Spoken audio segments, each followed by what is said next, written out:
the most realistic online racing sim ever made. This is iRacing. Detailed laser scan tracks, fully dynamic real world cars, and over 50 series to choose from. 6 online world championships offering over $100,000 in annual prizes. This is the original esport racing game. This is iRacing.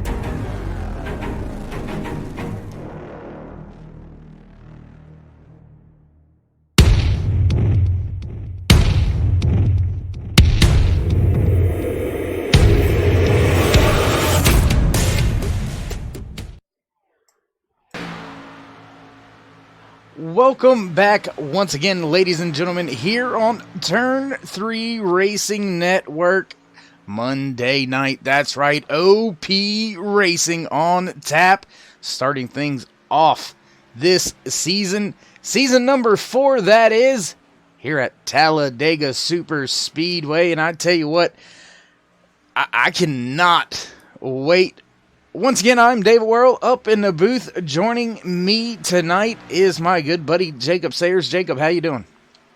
I'm doing great. How are you doing tonight, sir? Pretty good, pretty good. What are you looking forward out of this first race here tonight for these guys in Season 4?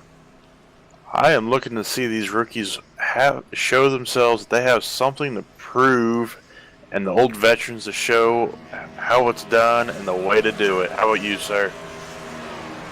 I'm waiting to see how these drivers react to the newer Tyler model. I've heard some drivers talking about fuel mileage pre-race down there on my way up here to the booth. So I'm looking for some fuel mileage and some tire strategies to come into play a little bit more this season. But before all of that, Jacob, we're going to head off into qualifying. You got anybody out there you've had your eye on during happy hour that we may want to focus in on, looking to maybe come out there and steal the first pole of the season?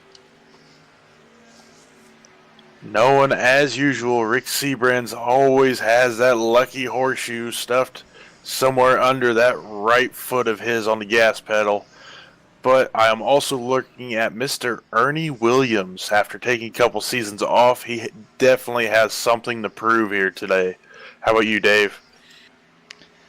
Well, I'm kind of impartial to a few drivers that are out there. Mark Mann was known for running the Batman scheme, so he's still a man of my interest there. Not that kind of way, though, Jacob, so let's not get too excited. And I believe the other one was, I was just with him. I'm looking for the name again. Gosh, who was it? He's got the Star Wars helmet on out there tonight.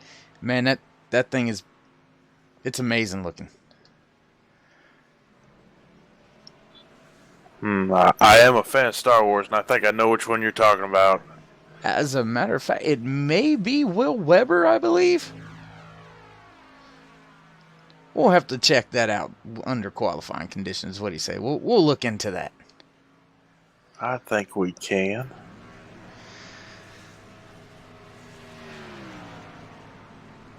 Oh, there you see it. A countdown to green flag conditions for qualifying have begun. Drivers will be exiting the track, and things are going to get started here tonight for qualifying at Daytona. Oh, no. At Talladega Superspeedway. And I tell you what, looks like Logan Hilton, one of those rookies you spoke about, Jacob, is already out on track, so we'll get out there with him in just a second once I can maintain these cameras over here. And there you go. Interesting little chrome job on them numbers there. Well, chrome does look nice on a car, but if you're like myself, there will never be a piece of chrome on my vehicle anywhere. That is bad juju for me. Well, chrome or not, I can wad a few up myself, so I don't think that's going to matter too much. But we've got a handful of drivers. Les Levy out there, David Overstreet, David Booth, Tristan Walker sitting at the end of pit road. Rick Seabrands in the 4. He's back with us on track tonight. He's out on track as well. Hunter Reynolds sitting at the edge of pit road, as well as Will Weber. Who are you watching out there, Jacob? I think I'm going to have my eye on Tristan Walker. Not necessarily watching him right now, but keeping tabs on him through the offseason. He has definitely showed up saying, hey, I'm here to play and take names, and that's it. That's all we're going to do is win. And with being on a new team this season, it will definitely be interesting on how that team works out. Who are you looking at, Dave? I'm still watching Logan Hilton here. This rookie, I'm interested to see what the rookie's going to do. Since you brought to my attention, we do have quite a few rookies out there. I can count at least 6 or 7 on the screen right now, so a lot of rookies in the class. He's just finishing up his first time lap up there next to the outside wall, so I'll look for him to get down to that yellow line this time around and see what he can put down as far as a fast lap. Do not believe anybody's put in a timed lap yet, though, Jacob. Does not look like it. Looks like everybody's still burning that fuel, trying to get that fat, lose as much weight as possible before they make that full steam lap.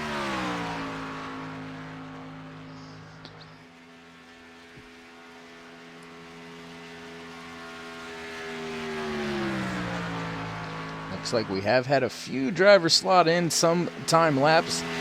Dave Hunt sitting on provisional pole right now with that first out lap, but the second lap is when it's going to count.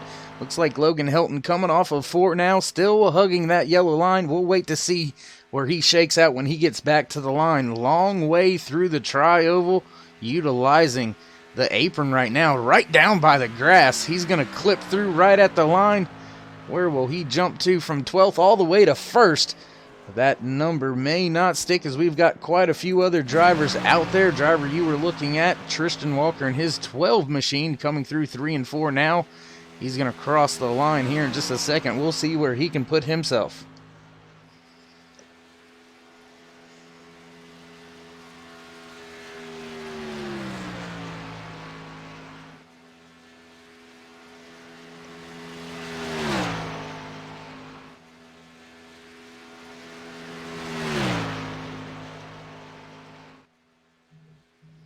Track so big, Jacob, I forgot that was actually 1 and 2. I watched Tristan come out of not 3 and 4, so out of 3 and 4 and down the tri-oval now.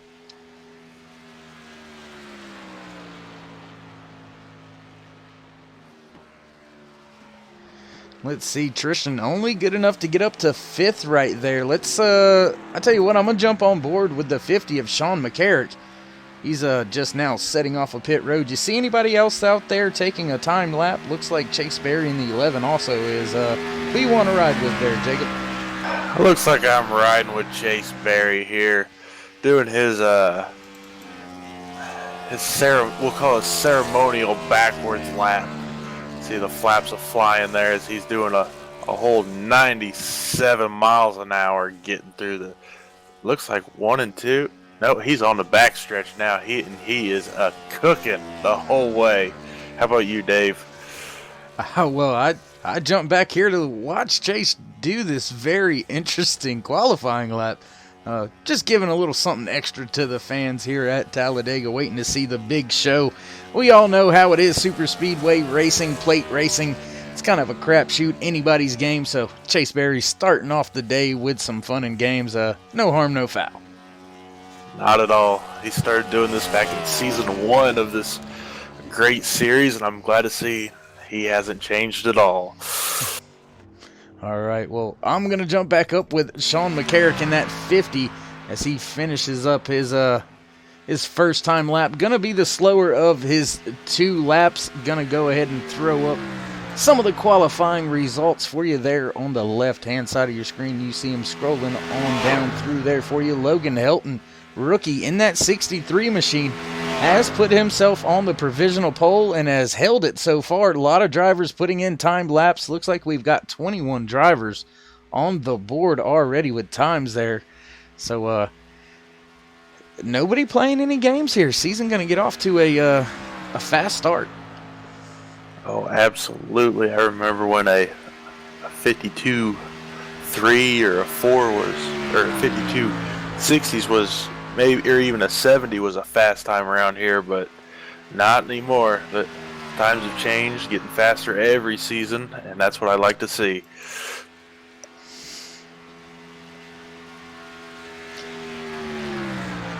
Sean McCarrick not getting the lap that he would want out of that first lap. Looks like he's only going to slot into 22nd position. I believe this will be his second timed lap here, unless he's already taken it, which I don't think he did. So, yeah, he'll continue on around the track.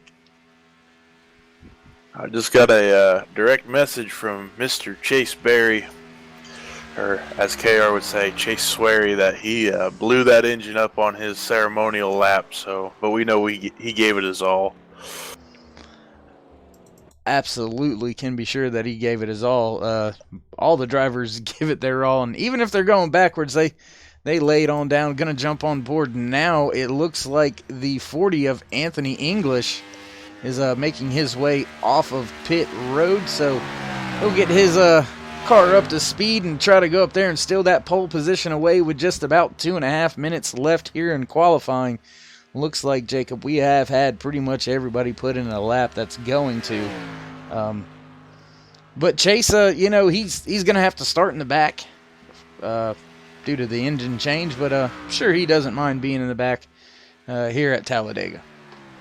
Knowing him, I am not counting him out by any means. He's not afraid to run that wall or even attempt to run on the fence if that one position is desired as much. That's for sure. All right, well, we're going to hang tight right here and watch Anthony English go around the track on his qualifying laps before we head on down to the track for the pre-race festivities, the singing of our national anthem. But yeah, I mean, it's I don't know what to expect. Last year, Jacob, we got fuel strategy, we had short pitting, everything you could possibly think of. I don't know what or if they can throw anything new at us, but I'm sure if they can find a way, they're going to throw a monkey wrench in this thing at some point in time here tonight. Well, we can always attempt to throw our very own monkey wrench in there too if we really want to have some fun. But I see tires being the big equalizer here this season.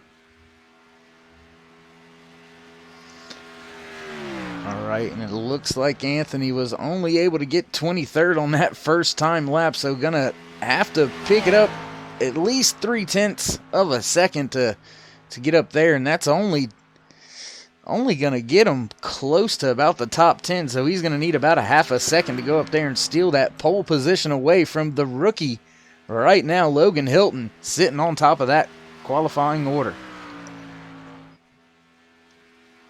That's just a confidence booster for a rookie, first race, making it to the Monday series. And you might as well start off on the right foot, and look at that, Anthony English to the top of the and pole. Right at the last second, look at that, Anthony English pulling out all the stops, getting the pole here as we've got only 15 seconds, so we're going to jump on down to the racetrack. We'll be right back. You won't miss any of the action live here from Talladega Superspeedway. Oh, say, can you see by the dawn's early light what so proudly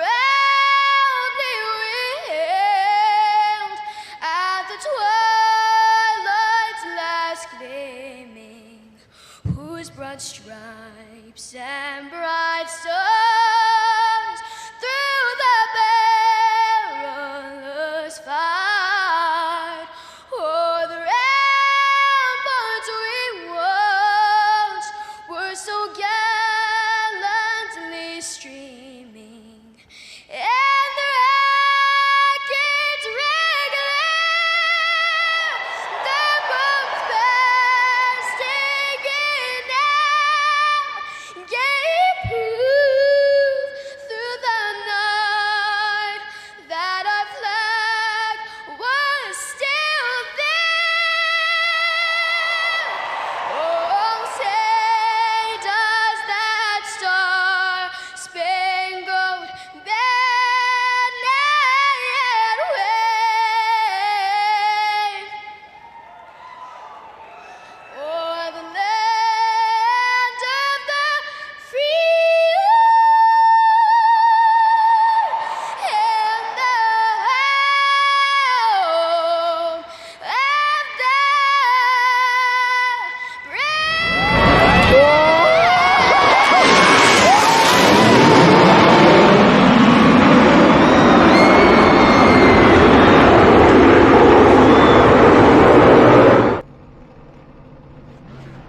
And welcome back, ladies and gentlemen. Cars have hit the race track.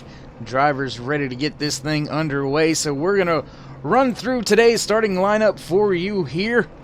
Row number 1, pole position, the 40 of Anthony English, followed by the 63 of Logan Hilton. Row number 2, Cody Ober and Mark Mann. Row number 3, the 1 of Mark the Boss Vega. To his outside, Hunter Reynolds and his 26. Row number 4, the 12 of Tristan Walker and the 50 of Sean McCarrick. Row number 5, the 95 of James Mayer and the 78 of Donald Stewart. Row number 6, the 62 of Les Levy and the 52 of Randall Cobb. Row number 7, the 02 of David Overstreet and the 53 of Dave Hunt. Row number 8 here tonight, the 91 of Ernie Williams and the 4 of Rick Seabrans. Row number 9, the 82 of Daniel Harrington and the 42 of Chris McCullough. Row 10 here tonight, Brian Mansfield and his 23 machine and the 10 of Robert Duvendak. Row number 11, the 24 of Will Weber and the 77 of David Booth. Row number 12 for tonight's race, the 15 of Alex Green and the 14 of Cody Eldred is actually in race control, so he will not be on the grid. Row 13, the 51 of Travis Elliott and the 84 of Aspen Belvin. Row 14 here tonight, the 11 of Chase Berry and Mike Schultz in his 116. Row 15 rounding out the field here tonight is rookie Rob Connors. Man, oh man, we have got a big field set for tonight's race, Jacob, and I cannot wait to see that green flag finally fly here in OP Racing Superspeedway Series. And man, oh man, I keep saying it, but I mean, I don't know what else to say. We've got a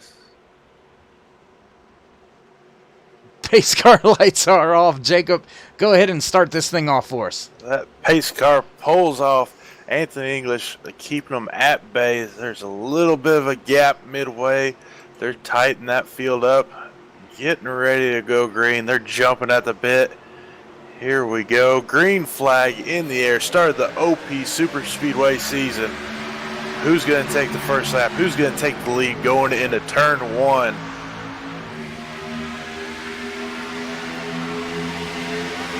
It's like English edges them out going into turn 1 and 2 there. Off the backstretch, pole sitter Anthony English still maintaining the race lead, but rookie Logan Hilton with help on the outside from the 04 of Mark Mann. Also Hunter Reynolds, defending series champion, right there, third car outside row. Now that outside lane starting to build a little bit of momentum as they get some more numbers and a little bit more organized. Back to the stripe for the first time. Who gets lap number 1? It may be a little bit too close to call, and they're going to give it to the rookie. He's going to lead the first lap, I do believe. No, scratch that. They did give it to Anthony English after all, so just barely, just inches there, Jacob. Already a game of inches here tonight at Talladega, looking like 3 wide now. Ooh, there's a little back up there of Mark Vega. It looks like somebody's dropping to the back, playing it safe. I have a car number on him just a second. Yeah, I believe that may have been the 51 of Travis Elliott dropping to the back there, Jacob. It looks like the driver that was going 3 wide, I believe that may be the 50 of Sean McCarrick. Yes, he was going 3 wide, dropping to the back, looking for a spot. He slots in on the outside of Rick Seabrans, who's got a little bit of a gap to that front pack up there. All 28 drivers still within about 2 seconds of each other, so nobody playing it too safe after all early here tonight. Absolutely, and these rookies definitely want to show their stuff, saying, hey, I want to be here. I want to race with these legends. I mean, some of these guys, you know, like Cody Ober, Mark Vega, Tristan Walker, I raced with them from the race 1, season 1, so they've definitely been around this track a few times, and they know what to do and when to do. Oh, we got a crash. Car 42 into the wall. We're going to stay under green, though, I do believe there, Jacob. I don't think that's going to be enough to pull out the caution. We'll take a look back and see what happened to Chris McCullough here just for a quick second. Don't find him on screen right now. He's a little bit hiding somewhere. We'll take a look back, see what happened here real quick, then jump back up front with your race leaders. Looks like he touched the door of the 50 there. I think it did more harm to the 50 than anybody else there. Yeah, it looked like just a little door check gone wrong. And that's all she wrote. But we're going to rejoin your race leaders up at the front, still battling out side by side. Now is the 63 of Logan Hilton, who has took the race lead from Anthony English. Dropped down to the bottom. That's going to give Mark Mann that lead car of the outside lane. Has good help with him. That is Hunter Reynolds in the 26. Right behind him, one of the checkered flag motorsports drivers. I believe that may be the 78 of Donald Stewart, maybe. I think that is. Or maybe that might be him. Yes, the 78 of Donald Stewart there, running next to Tristan Walker and the boss, Mark Vega. And you know, sometimes, Jacob, I should pay attention because I know OP Racing here, we do have stages, but I'm trying to recall what the stages are. I believe they may be 20, and then the thing will go all the way to the end. But we've got 3 wide beginning to happen, so I don't think anybody's going to be worried about saving fuel here early today on this first run. No, not at all. If anything, you just want to keep the fenders on the car. Make sure everything's there at least till the second stage. Then you can really start having some fun. And up front, man, Anthony English. Oops, sorry, wrong camera. Anthony English made a move to the outside, then jumped right back down in front of that 63 of Hilton.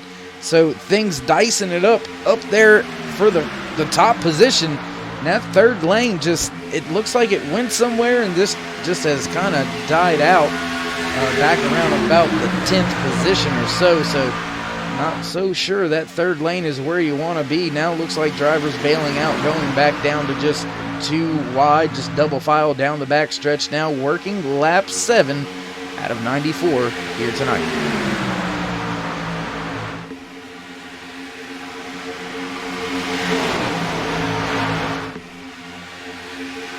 Looking at the top line again. Maybe if they get a third car, they can get up there. But right now it's lap 7, going on lap 8. That is too early for me to be up there. But look who it is, Chase Swery.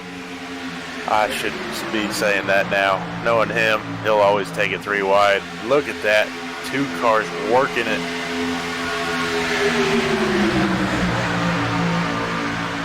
Yeah, and I'm just not sure without more help. I'm not sure that outside lane's going to go very far, and just like that, they're going to begin to prove me wrong as they start to inch closer to battling 3 wide for the top 6 positions now. 3 rows deep, 3 wide through 3 and 4 for the first time this season. Knew it wouldn't be long, and they were going to give us some good racing action. There you see Logan Hilton jumping out to lead that middle lane now. That's going to put Cody Ober right on the rear deck lid. Oh, he's going to get loose after an untimely bump. He's down there on the apron, going to have to give him room. Everybody makes it through.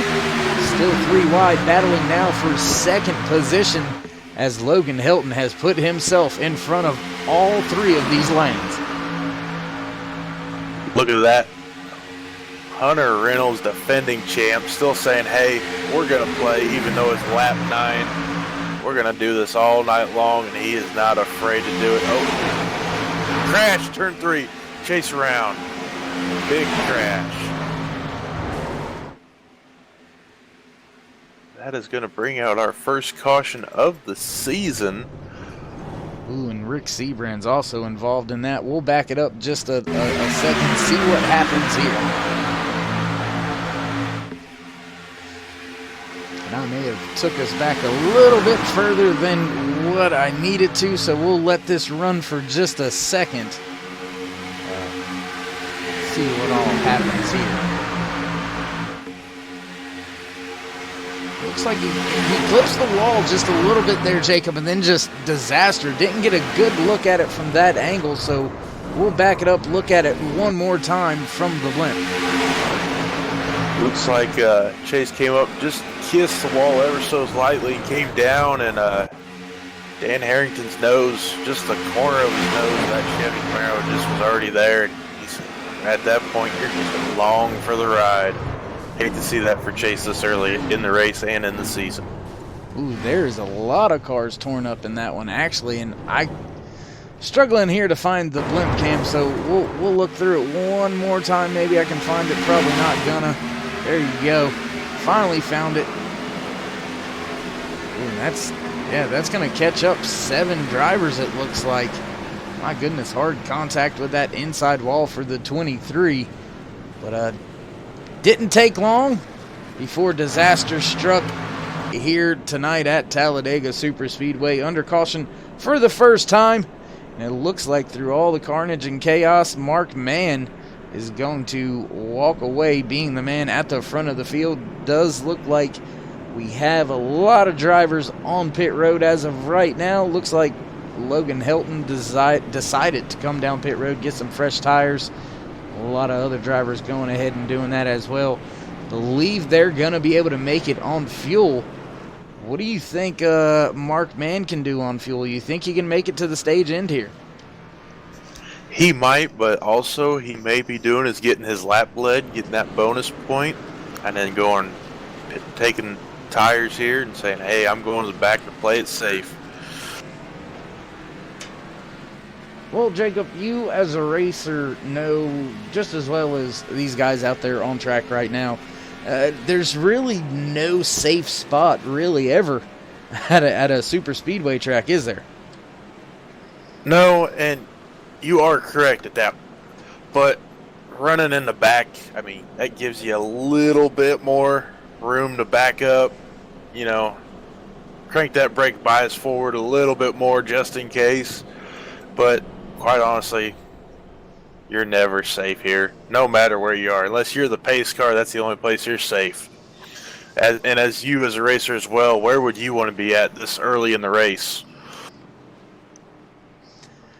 Well, fast repair or not, I know if they do have one, they only have one. And I always like to charge hard at the end, so I'm going to try to keep that in my pocket all the way to the end. Try to make a late run for it, and if I crash it, then, you know, I can fix it and get back out and go from there. But I'm one of those ones that like to just hang out. I really don't want to say in the back, because I can be running mid-pack as long as I feel comfortable. So it's all of a matter of who I'm around and how they're racing at that particular moment, where you'll find me and what I'm doing.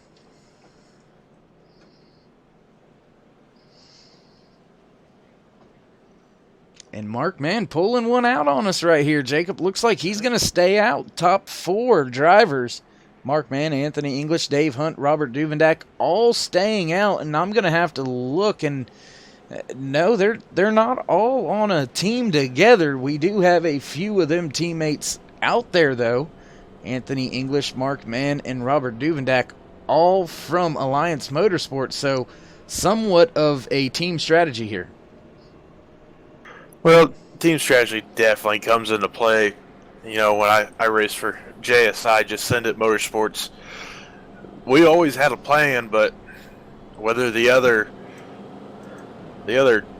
25 other drivers out there wanting to play along with that plan was very different. And to be honest, 99 times out of 10, it didn't work. But we always made it happen one way or another.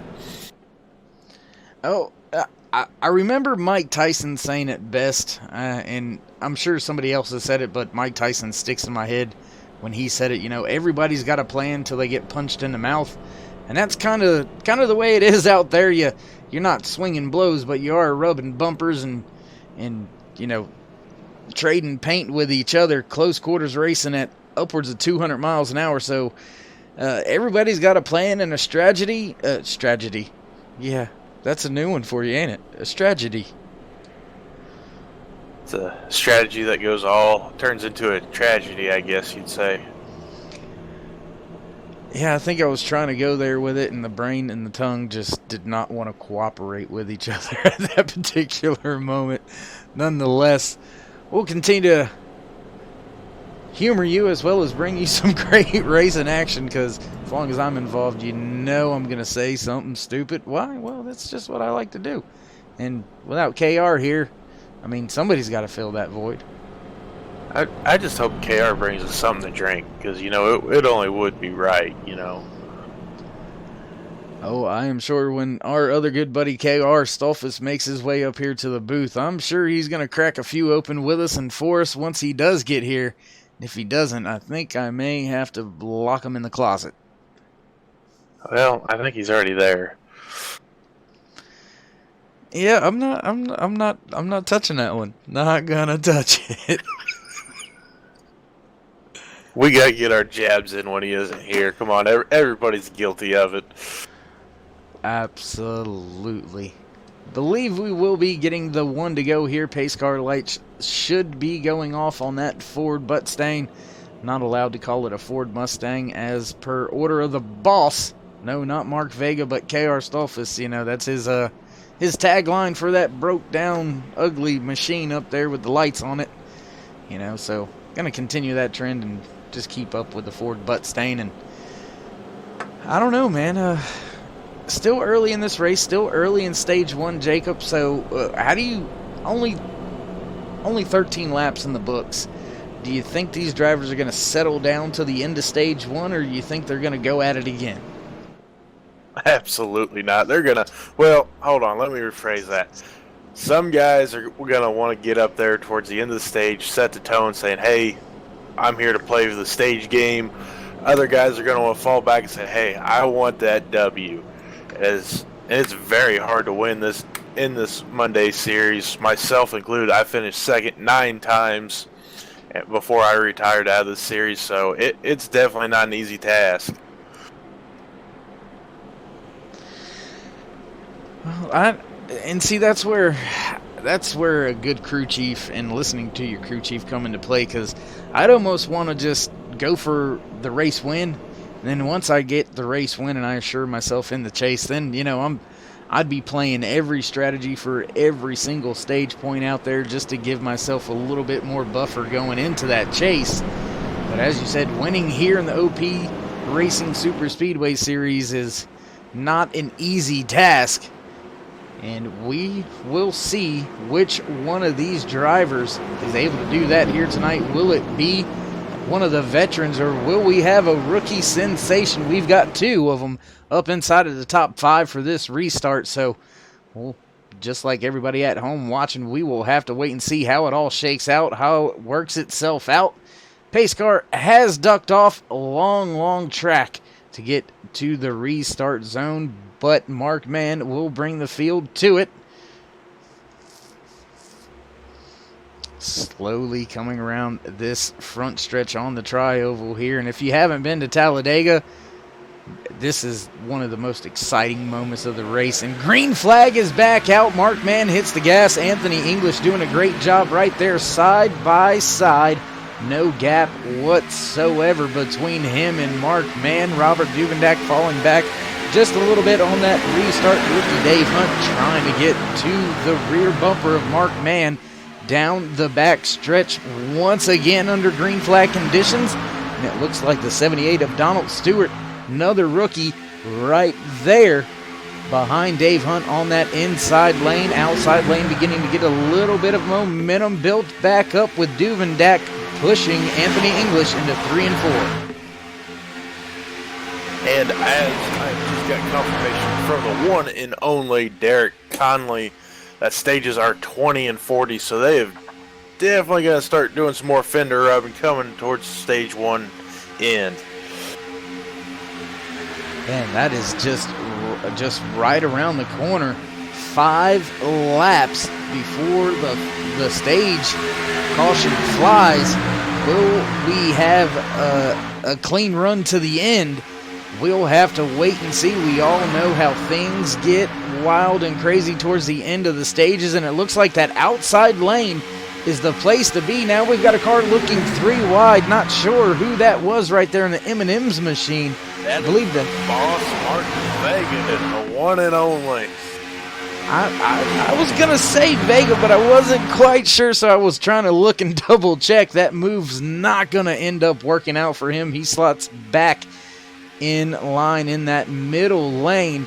That outside lane started moving, got a little bit broke up, lost some momentum, but here it comes on the outside once again. Duvendak still pushing English through the corner, but Mark Mann maintaining the race lead down, hugging that yellow line off of 2.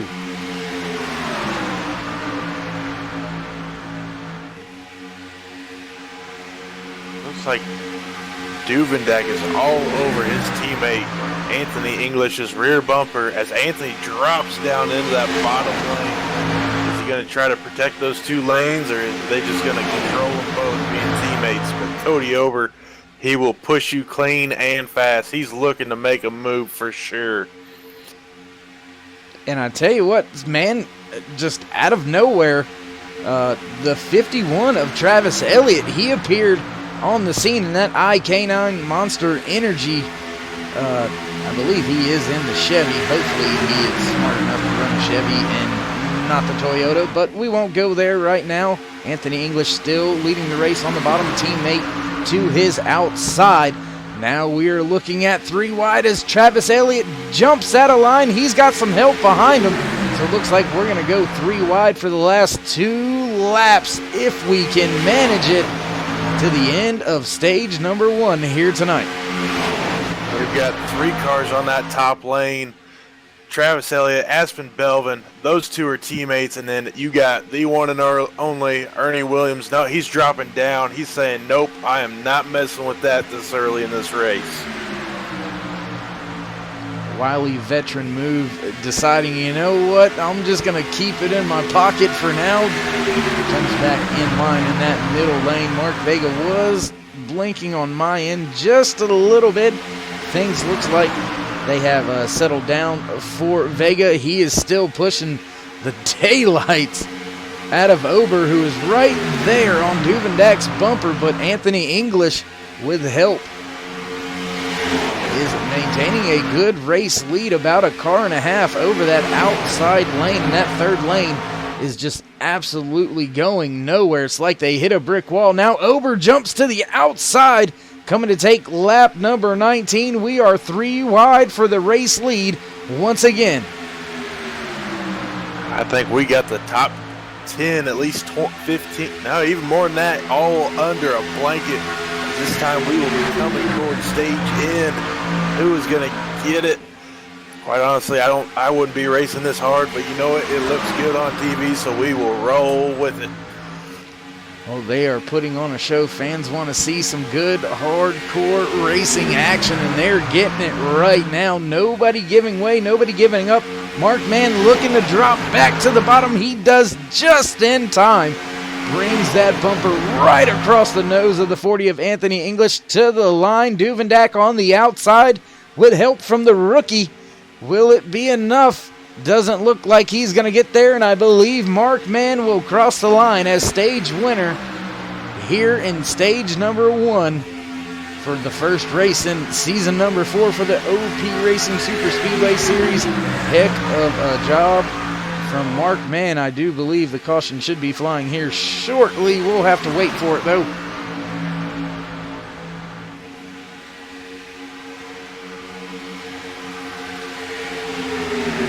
may be wrong on this. It may be at the end of lap 20. It may be the end of lap 20 because Anthony English is making some moves. So my apologies on that. Calling it a little bit early, and English has surged to the front. Looks like Duvendek looking for 3 wide now. 3 wide for the stage win. We'll call it once again. Mark Mann to the line. He still gets it. See, that's what you call just like a sidekick ability. I knew Mark was going to get it. That is a big break for the 50-inch. Sheen McCarrick, sorry if I'm saying that wrong, as he was about to go a lap down, saved by the caution flag waved by Mr. Cody Eldred. He's got a tore-up race car, but you know what? He can get back out there. Absolutely a great time for that caution to fly for that 50. As you said, he was in danger of going a lap down, damaged vehicle, trying to keep that fast repair in his pocket this early in the race, and it's paid off for him. He's going to have a pretty big task at hand to keep that thing clean enough or get it fixed up enough that he does not get put a lap down. And thank you there, Cody, for the poke and letting me know Mark Mann is scored officially as your stage 1 winner.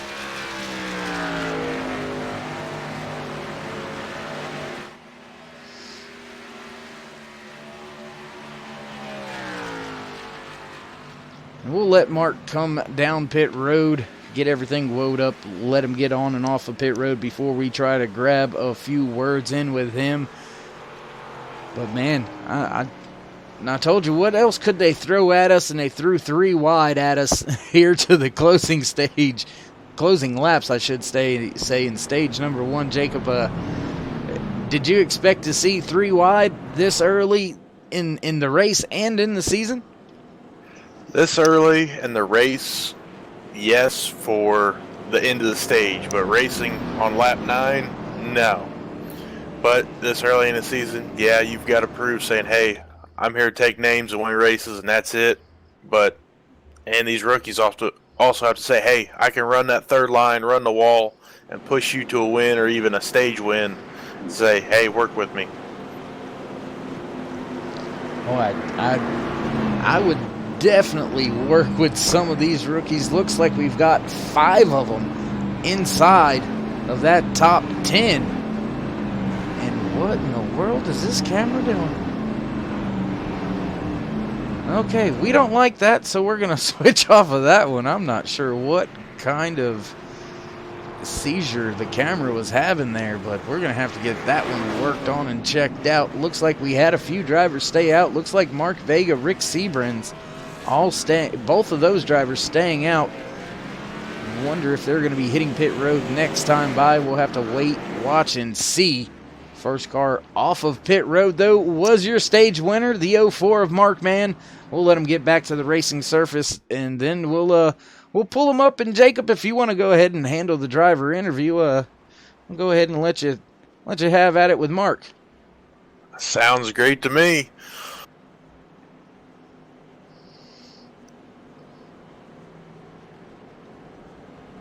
Well, all right. Looks like things may be safe to go ahead and get in a word with the 04 of Mark Mann. You got your ears on, bud?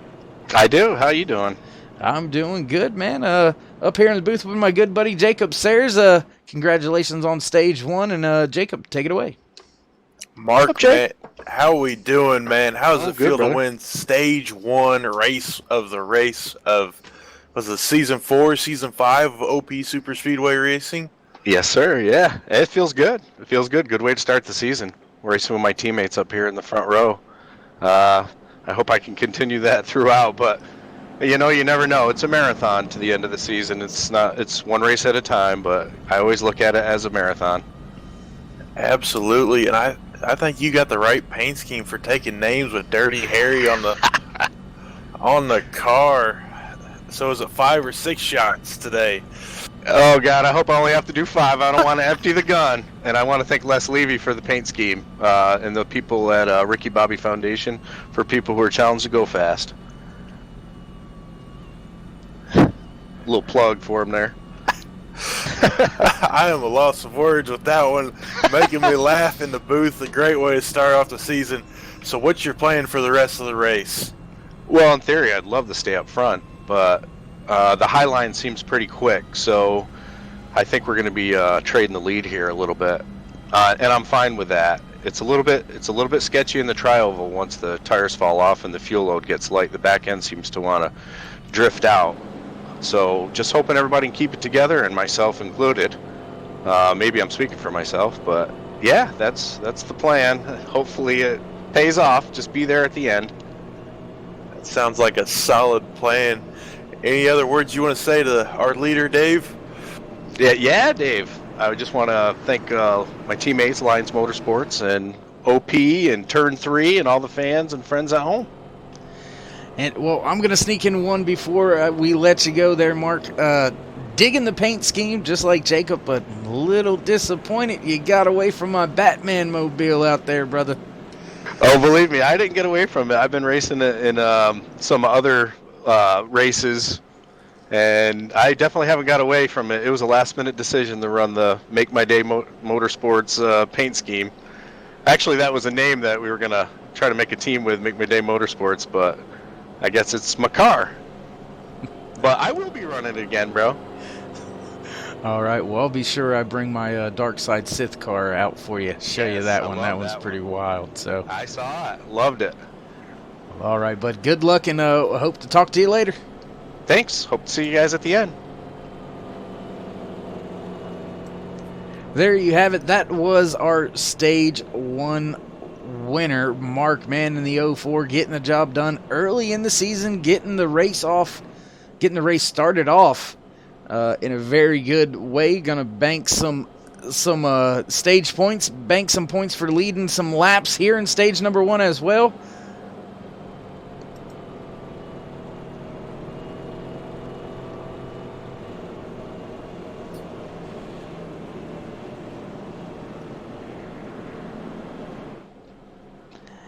And now we are just waiting once again for the pace car lights to go out before we go back. Green flag racing for stage number 2, scheduled to end at the end of lap number 40, unless I got it wrong and it's the beginning of lap 40. Either way, it'll be beginning or end of lap 40, somewhere around that range.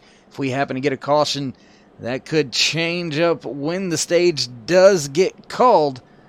So these drivers have a little less of a distance to go for this second stage, and then we will put in the final 52 to 54 laps. If you're counting caution laps, it looks like it'll be about 51 laps to the end of the scheduled race distance. 94 laps, as I already stated, 25 in the books, 70 to go. And if stage 1 was any indication of how the rest of this race is going to go, I can promise you, all the fans out there, you will not be disappointed. The racing action is only going to get amped up more and more as we click off the laps here tonight from Talladega Superspeedway in the OP Racing Superspeedway Series here on Turn 3 Racing Network.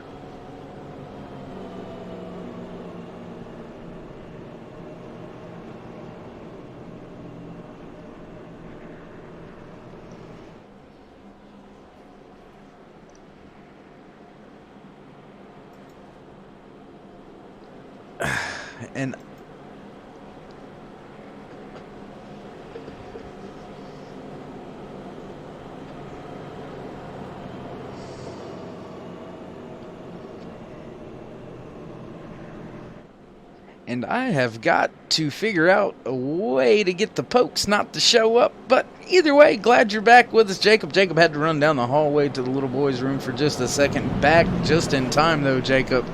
These drivers set to go green flag racing once again. Exactly. I am not used to sitting this long already. Taking a break from the league races. This is going to be a long night for me.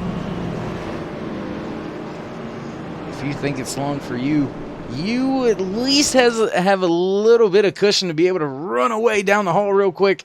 These drivers, however, they're stuck. They are not jumping out and running to the porta potty, although there are some available. I've seen Dale Jr. do it before, but don't think any of these drivers out there tonight are going to be afforded that luxury.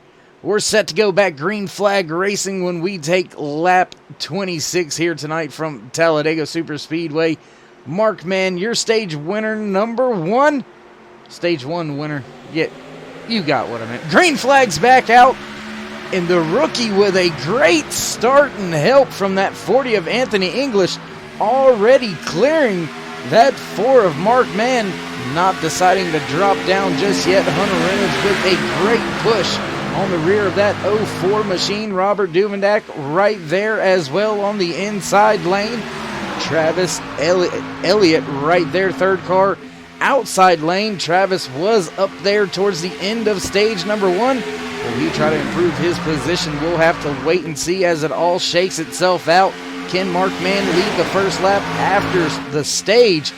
We'll wait and see as they work their way through 3 and 4 back to the tri-oval. And Anthony English, man, I'm telling you, he is pushing the daylights out of that rookie Logan Hilton. If he's not careful, that thing could go around, could spell disaster, and it does look like Mark Mann does get that first lap after the stage end. So, man, Jacob, intensity already. Already into stage 2 of the season, or race 1 of the season, stage 2, sorry about that. But Anthony English is just all over that bumper. I mean, I think there's going to be an imprint at the end of that race. And I tell you what, Jacob, something I usually like to try to do, we're going to do a little shut up and race segment here, kind of like they do on TV with the Crank It Up. So we're going to mute the mics here up in the booth and let you have some shut up and race.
Whoo-wee, Jacob, if that don't get you ready for some racing action, I don't know what else would. Nothing else I can think of. But, I mean, these guys are door to door, bumper to bumper, and it's only lap 29. You paid for the whole seat, but I'm only sitting on the edge of mine. How about you, Dave? Well, I don't think I've really sat down too much since the start of this thing. Did take a little brief moment there under caution once. But other than that, these drivers putting on too good of a show to sit down at all. And man, I tell you what, that rookie is Logan Hilton. He is putting on one heck of a drive. Been up near the front of the field all race long. Almost took the pole position here today as well. So he is making sure the entire league, the entire series knows his name and where he wants to be throughout the season. Agreed. Front row and that top line, that's definitely the place to be. You're going to have the speed. I am looking back here in the back. You got some heavy hitters sitting back here with damaged cars. They're riding out the storm, waiting for that next wreck, take that fast repair, have a clean car for the end of stage 3 when it's go time. Gonna run through and just do some cleanup real quick, and the cleanup is gonna be very, very quick for us here tonight at Turn 3 Racing. 28 drivers took to the starting grid, and we still have all 28 drivers on the racetrack as of right now, and the entire field just over 2.1 seconds separates your race leader to the last place driver, Tristan Walker, just hanging out in his 12 machine back there in the back. And so there you have it, the cleanup so far, working lap 31 out of 94 here today at Talladega Superspeedway. And the leaders just have not given up their battle with each other. Rookie Sensation doing a heck of a job out there leading that outside lane as he challenges lap after lap to take away the race lead from a seasoned veteran like Mark Mann.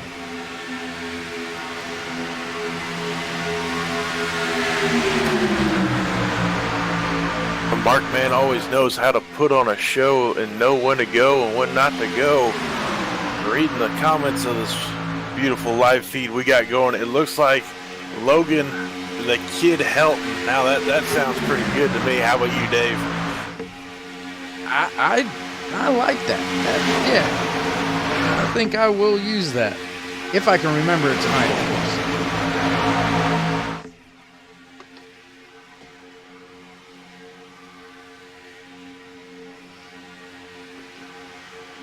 Looked like Anthony English either airing it out or just peeking to the outside ever so slightly. Maybe try to cool that car off a little bit. As much pushing he's been doing tonight, I'm sure that car's got to be getting hot somehow.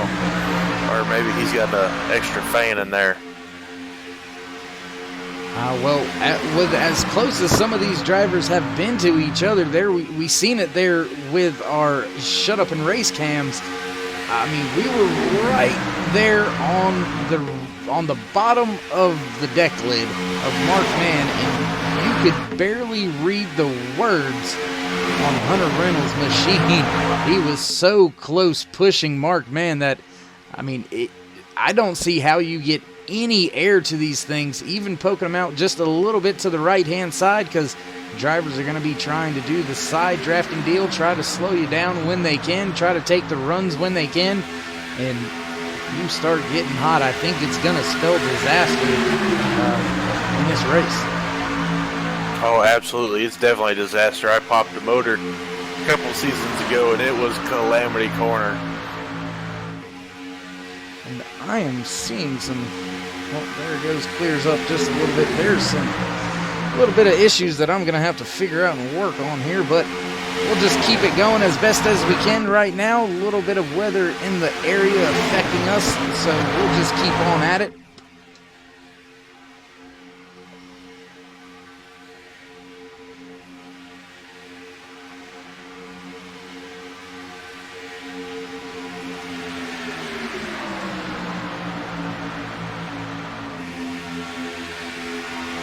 Seem to be calming down and clearing up, so as I said, we'll just keep on at it and do what we do up here and pray everything goes well.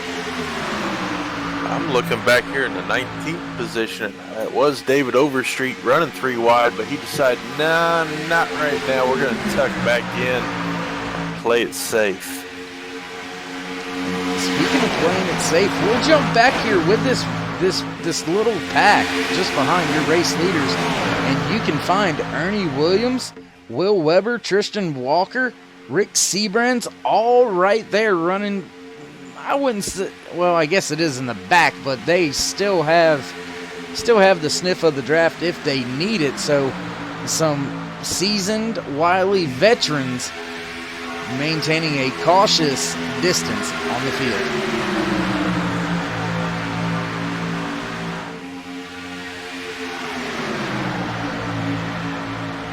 Back up front, Mark Mann leading this thing, and Travis Elliott's ducking out 3 wide once again.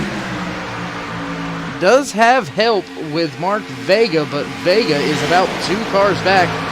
Gonna take some time to get up there and give that 51 some help in a push. We'll just continue to watch this battle up front. Looks like those 3 cars jumping out to that 3rd lane, not really making any ground up, not really going anywhere.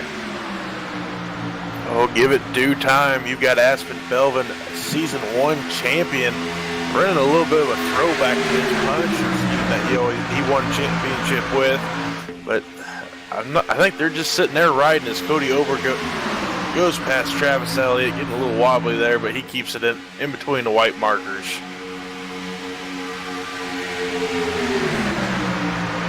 Everything seemed to be pretty calm. Getting one into the wall just a little bit, keeps it going. That's that outside lane for you. If you get too close, that outside wall will grab you and pull you in just a little bit. Looks like Cody Ober had a chance to jump out there to the outside line. He has done so, got in front of Travis Elliott, but that three-car surge is starting to fall apart for that outside lane as your rookie, Logan the Kid Hilton, still doing a heck of a job staying up there with Mark Mann. And I tell you, what better way to make your name here in OP Super Speedway racing than racing against Mark Mann lap after lap, side by side. I can't think of a better way. He's keeping the car clean. I don't see any damage on the car whatsoever. He's got all fenders, all good years up. So, I mean, and he's holding off some big names behind him, too. It looks like he's getting ready to get a shot from Anthony English there. Anthony's getting ready to get there, and he says, nope, not just yet. Really don't want to push in that tri-oval until it's last lap situation there. As you see there, as that Mark Vega just clips the wall a little bit there. Oh, and we got a crash Cody Ober around. Big crash in turn 2. Big crash. Sebren's going through the grass, avoiding everything, although I think he's going to still have some damage on his machine. So we will back it up just for a second for our turn 3 replay. Let's see what happens. 51 of Elliott gets loose, runs into Ober, and then that creates carnage. We'll get one more look at it here. I believe Ober had gotten loose. Vega a little bit loose there for a second. Ober corrected. That made Elliott correct. Go in between Levy and Ober, and disaster from there, Jacob. Yeah, that's really not Travis's fault. He's just along there for a ride and seen Cody come down a little bit and had to make room because he had to run. But at that point, you're just playing ping pong. But that is a hard hit for the 82 of Daniel Harrington. I believe he was caught up in that first accident as well. And it looks like the 24 also caught up in that behind, checking up, and got into a little bit of a scuffle back there as well. Tristan Walker able to slow down and avoid things, so he'll be all right. We're going to jump back up with the front of the field with your race leader, the 04 of Mark Mann, as we are under caution number 2. Statistics would show 3 cautions, but one of them was a stage-ending caution, so I won't count that one up here in the booth. Just a little bit of a mistake and a misjudgment in distance, and things can go wrong in a hurry here at Talladega Superspeedway.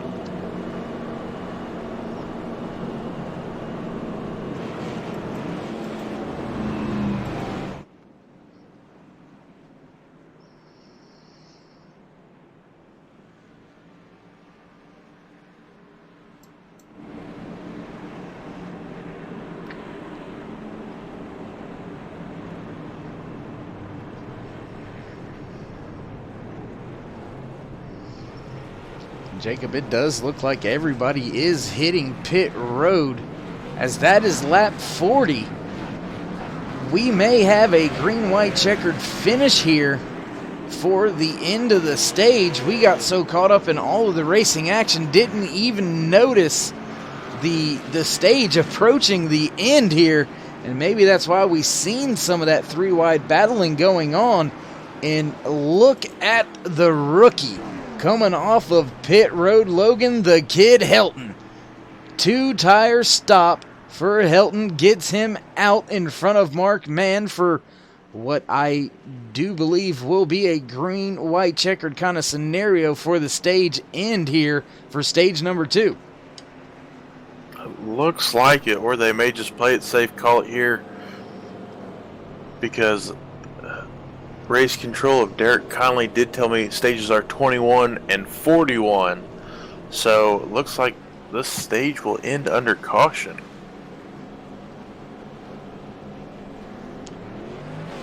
Either way, we will wait and see, find out, get some confirmation here in just a few moments on whether or not we'll go back green for the end of the stage or who the stage 2 winner will be.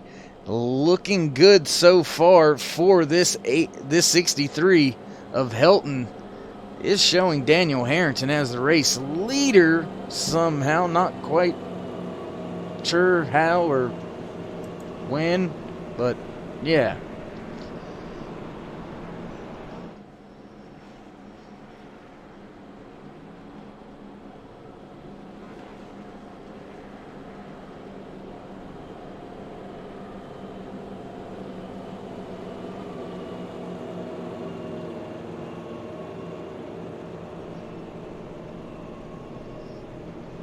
And Jacob, I have not received word yet that that will be the end of stage number 2, so I am, I don't want to say left with no choice, but I think we're going to get a green-white checkered scenario here for the end of stage number 2. It's looking like it, but we have counted our eggs before they hatch, too. Many a times and many a times it has bit me, well, you know.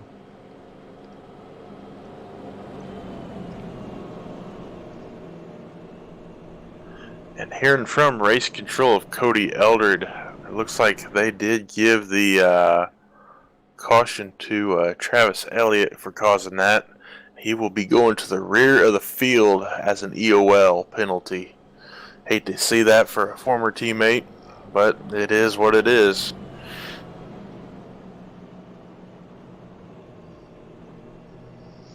I'm looking through a little bit of our driver chats and stuff out there on TeamSpeak, on the YouTube side of things. Chase had mentioned, where's KR? Well, KR was out celebrating with his father for his father's birthday, so we can't excuse him for being later. Well, even if he doesn't show up, I wouldn't blame him, celebrating with Pops. That's never something you can pass up. Some of the other guys out there that were mentioning a few things, well, it's not 1080 because I forgot to put it in 1080. Just saying, at least, yeah, exactly. There you go. I appreciate it, Jacob. Bail me out, brother. Bail me out. It's Monday. It happens. I actually got out of bed and went to work today. I mean, I had to be there, but it was still an accident.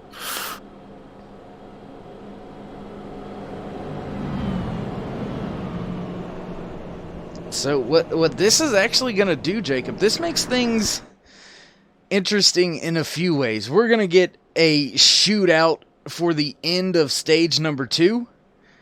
Then we're going to turn around, and that's going to cross things up as far as the lap counts for this last and final stage.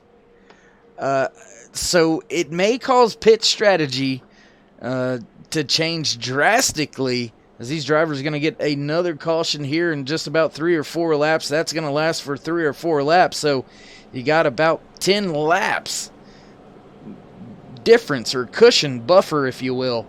I wonder who's going to utilize that to their advantage, or if any of these drivers are going to decide to just stick it out and stick with their original strategies.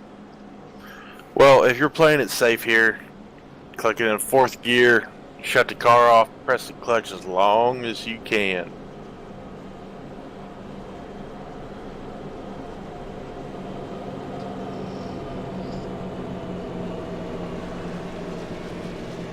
And hey, I thought that the kid pulled a great strategy by that 2 tires, and it may turn out to be that way, but Daniel Harrington, he's going to okey doke most of the field if he can accomplish what he's trying to do here.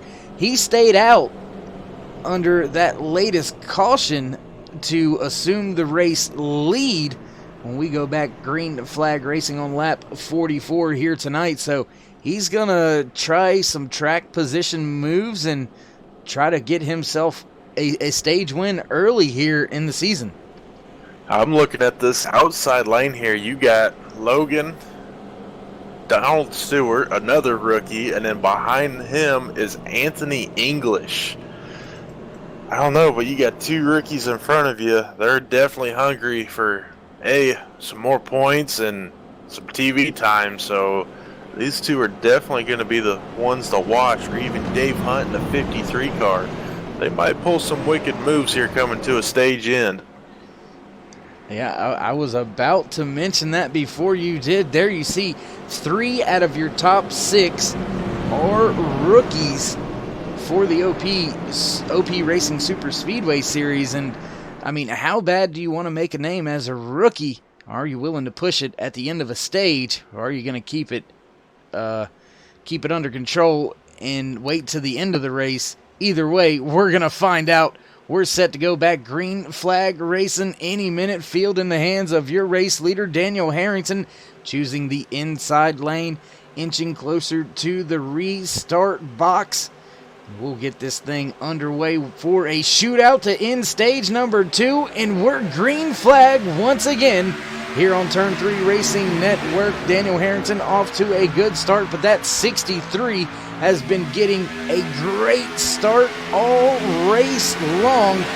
Did get a little bit of advantage, but now falling back as the 78 of Donald Stewart just not right there on his bumper where he needs to be as of yet. Markman is pushing the 82 of Harrington down the backstretch halfway now. Will this be a one-lap shootout? Will it be a two-lap shootout? We'll wait and see. Keep our eye on the track. Make sure when the caution flies it isn't for a crash. These drivers hanging it all out here, coming to end stage number 2. Looks like that 78 of Donald Stewart's realized, hey, I need to get on this bumper and we need to go to get those stage points, get that early lead out there. Not in only points, but just, hey, show other people saying, hey, I can drive. Looks like Daniel Harrington did lead that lap there, not by much. Hopefully it's going to be closer coming towards the end of the stage here. And it looks like, Jacob, we have been treated to essentially a green-white checkered, as I believe this is going to be the end of stage 2 when we cross the line. So Harrington may have pulled off the move of the season. Well, I mean, I know it's still very, very early in the season, but great move to stay out, get the race lead. Now he's going to have to defend it. Coming through the tri-oval, doesn't look like there's going to be a big enough run from anyone on the track. In the 82 of Daniel Harrington, going to cross the line first. I believe caution will be flying to end stage number 2 now. No, it's not. Still under green here. That just means more excellent racing for us. I'm not complaining by that by any means whatsoever. Not at all. Markman jumping to that outside has the kid Hilton right on his rear bumper. Both of them are going to make it past Harrington and slot down onto that inside lane. Put Markman back to the front. Markman can be the first one to sweep the stages here. Maybe Dirty Harry can make our day.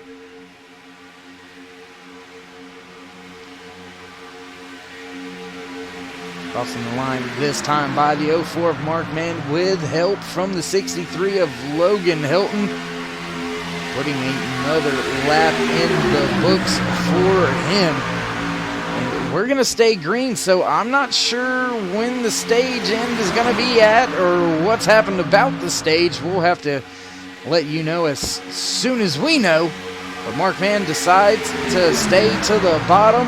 The rookie back to the outside, leading that outside lane once again. If I was to be leading anywhere, it'd definitely be that outside lane. But leading does look fun, and it is fun. However, but you are using some more gas than you really wanted to, and quite honestly, I have to pay to fill up every day, so hopefully that he has some left in the tank towards the end of this race. Yeah, I mean, gas is always good to have. That's why I like to eat beans, but we'll just keep that a secret. Well, everybody knows it now. But I'm not so sure I'd be worried about gas this far away from the end of the race. 47 laps left to go still here tonight. 46 when we cross the line this time by. Cars working their way through 3 and 4 back to the tri-oval. And everybody's going to have to stop at least once, possibly twice from here, but I believe they may be able to make it on just one stop only.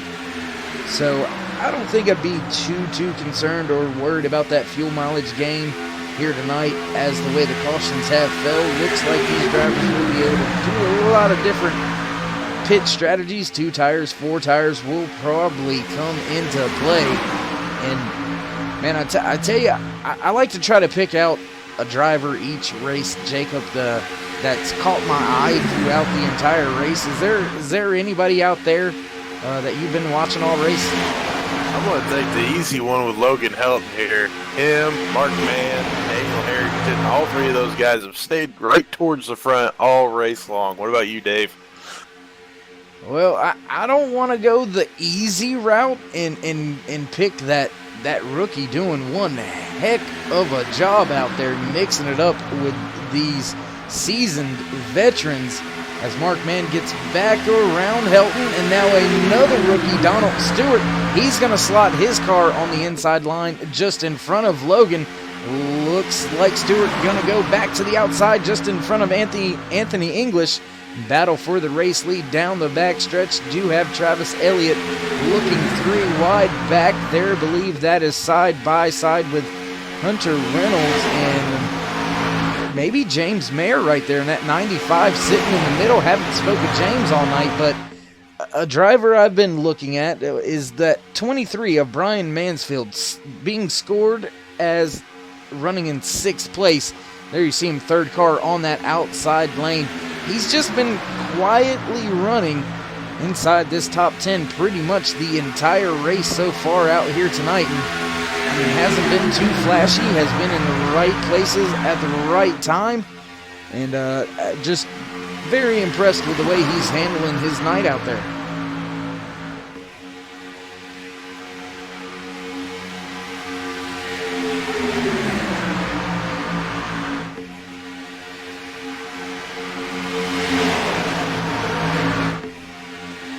Some new rules, Jacob, on the OP Super Speedway Series.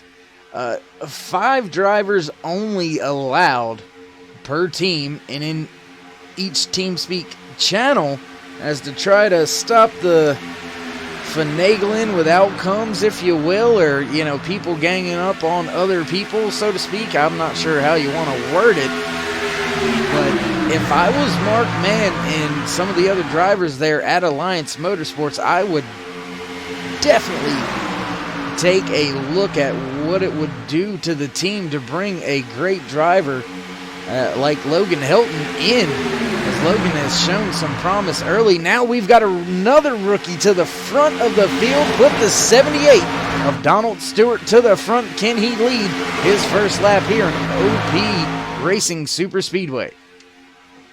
He's running that bottom lane, protecting it, saying, hey, I want this lap, even though it is just 1 lap, but looks like Anthony might get him. Nope, never mind. I am a little behind like usual. Sorry, being slow there. But leading 1 lap there. He may not win the race, but hey, that is a moral victory, saying, hey, I can do this. Why not lead another one? And it looked like we had 3 wide, and indeed we do. I believe that is... Who is that? Is that Walker out there? No, that is Robert Dumendak and Travis Elliott out there. 3 wide. They're going to get some help joining them momentarily.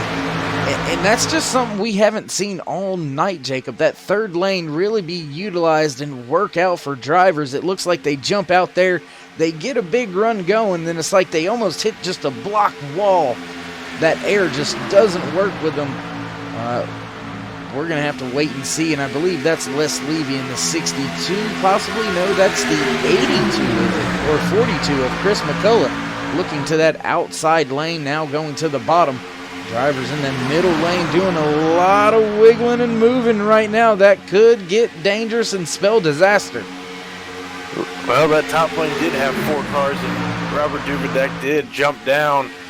You need at least 3 cars to make that top lane work. I don't care what you say. You can do it by yourself, but do it fast and effectively. You need at least 3 cars, and the main thing is they have to know what they're doing. And I've been watching these lead changes very, very closely as the 78 of Stewart tries to get back to the line to lead his second lap, and indeed he does. Steals that lap away from the 04 of Mark Mann with help from Anthony English. But what's happening, I've noticed a lot, is that inside lane will start to gain a little bit of ground, and as soon as that second car has enough room to jump out there and take over that second lane, that's been the trend so far, and they take it to the point. So these top 3 drivers have just been mixing it up, interchanging who's leading the lap, just lap after lap. 33 laps led for Mark Mann as he's making his way back to the point. Hilton, the kid Hilton, man, he's got almost 10 in the book for him. Ooh. Big crash, big crash. Looks like Travis Elliott, and he's in it too. Caution flag will fly. A lot of drivers. Chris McCullough also involved in that. Looks like the 24, the 02, the 8, all of those drivers torn up as well. Duvendak missing his front clip, so we'll take a look back with our turn 3 replay and see what happened here.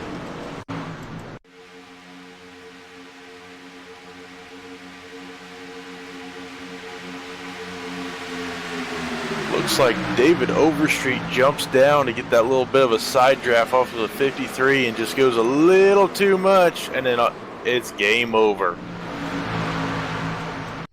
Yeah, just another misjudgment in distance. That's all she wrote. Carnage ensued. I believe Overstreet, and that's the 53.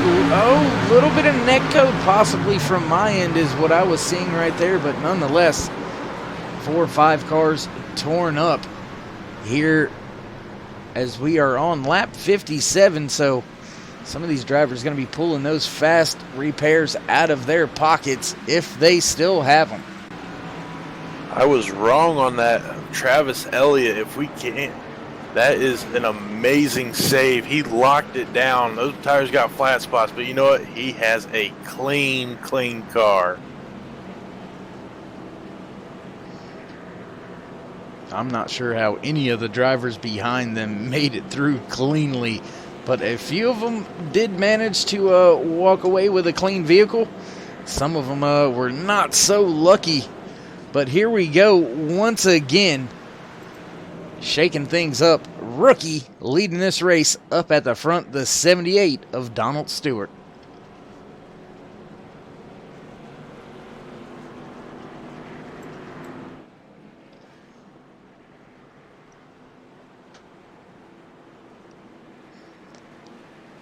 And while everybody comes down pit road, we're going to take a quick commercial break. We will be right back. You won't miss any of the action from Talladega Superspeedway here on Turn 3 Racing Network.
welcome back. Thanks for sticking with us here on Turn 3 Racing Network. Under caution, once again here for a little mishap, a little bit of a wreck. Your race leader being scored right now is Aspen Belvin, but I believe, as you can see, he is on pit road, so that's going to give the race lead to none other than Dirty Harry himself. Mark Mann back to the point once again here tonight. Could you be surprised about that?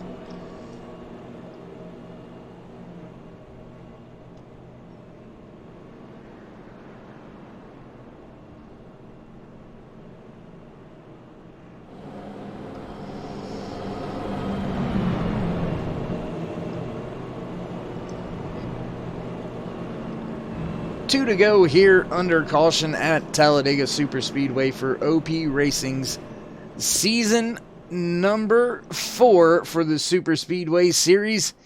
And man, we've had a little bit of everything going on out there tonight. We've had some newcomers, some rookies laying down some great laps. We've had Mark Mann, seasoned veteran in the league, heading things up at the front, getting the job done.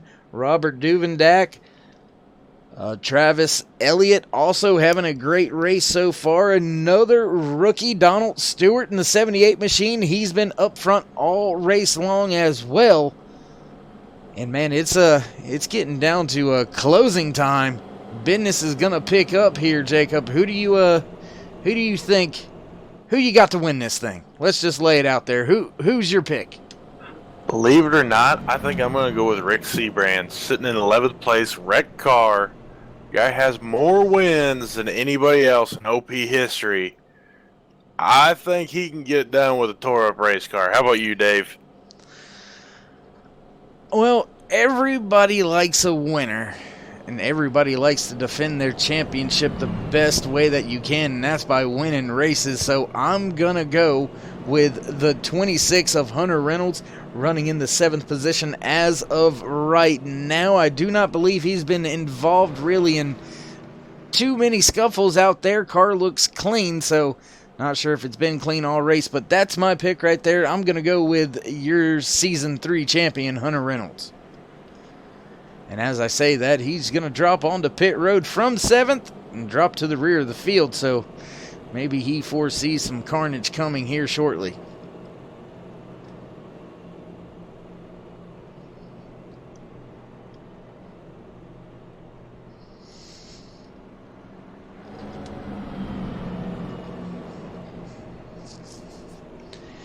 All right, pace car lights are off once again here at Talladega Superspeedway, so I'm going to go ahead when I have the opportunity to do some house cleaning for us. 28 drivers took to the grid for tonight's race. We still have 26 drivers out there on the racetrack, 25 on the lead lap. The 0-2 of David Overstreet being scored as the first car one lap down. The 42 of Chris McCullough, unfortunately involved in 2 incidents that has caused his race evening to come to an end. He's going to slot home in the 27th position, and Alex Green in his 15 machine out of the race early, 19 laps down, going to walk out of here tonight in the 28th position. So house cleaning done. All the administration things are over with. Field doing a little bit of 3-4 wide salute here down the backstretch. I don't mind it. Kind of like it. Looks a little bit cool. What do you think? Well, usually whenever there's a 3 or 4 wide salute, it's got a little bit more dirt on the track, but hey, I'll take it. Well, you know what? I mean, we can always bring some bulldozers. I'm not saying no to that. We can throw a wing on top of these cars and really let them fly. Oh man, you're giving me way too many ideas. Can you imagine super speedway dirt track? What? Are you kidding me? Back it in and run 4 in the fluff on the cushion, and you'll be set to go. Well, set to go is the race field being brought back to the restart box by race leader, stage 1 winner as well, Mark Mann. He's going to get us set to go back to the end of this thing. Approaching the restart box now. Green flag will fly in. He's second, and these drivers will be off once again. Loud pedal smash to the floor. Mark Mann gets a good start, heading off into turn number 1. Rookie Donald Stewart to his outside still. Rookie pushing him through 1 and 2. They're going to give up some ground to those 2 seasoned veterans, Mark Mann and Anthony English, getting the job done on the bottom lane. English now jumping out to the outside on the backstretch. Going to challenge Mann for the lead of this race going into turn 3. Not clear just yet, but still trying to come and take that lap away from Mark Mann.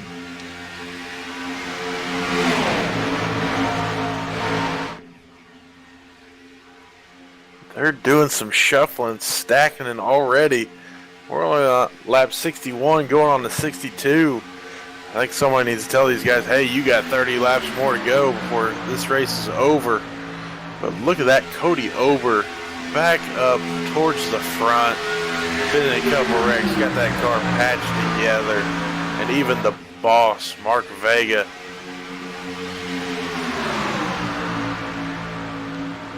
And you know, I'm seeing something a little different on this restart here, Jacob. I'm noticing a very distinct second pack beginning to form up about 7/10 behind Les Levy, who is holding on the 12th position just behind your race leaders. There's, like I said, about that 7/10, almost a second gap back to the 24 of Will Weber. Blah, blah. I always have trouble with your name, Will. It's the double W's that just absolutely kill me. But, you know, we'll Elmer fudge your name and it'll be alright, bud, I promise.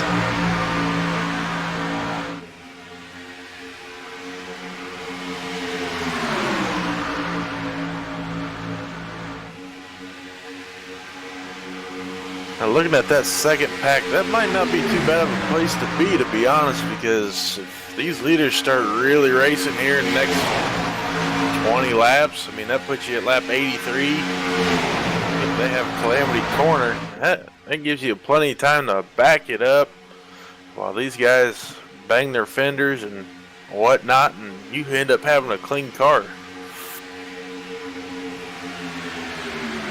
That second pack, Jacob, beginning to close back in on your race leader, Mark Mann. And out there in the chat, looks like somebody was asking about the top speed, and I think they're going to be hitting in the draft. They're going to be hitting 200, 202, possibly 204, depending on the push and the run off of turn 2. Getting down to turn number 3, and I tell you what, in the blink of an eye, snap of a finger, your whole race can be over here on a plate track like this, where I mean, even getting out of the gas too much, Jacob, can ruin it for you. Oh yeah, as my trademark saying, running half, 3/4 throttle. Sometimes it pays to be slow here at the super speedway races, not because you're out of the pack, but you're out of other people's messes, as we'll just call it. Yep, trying to stay out of other people's messes and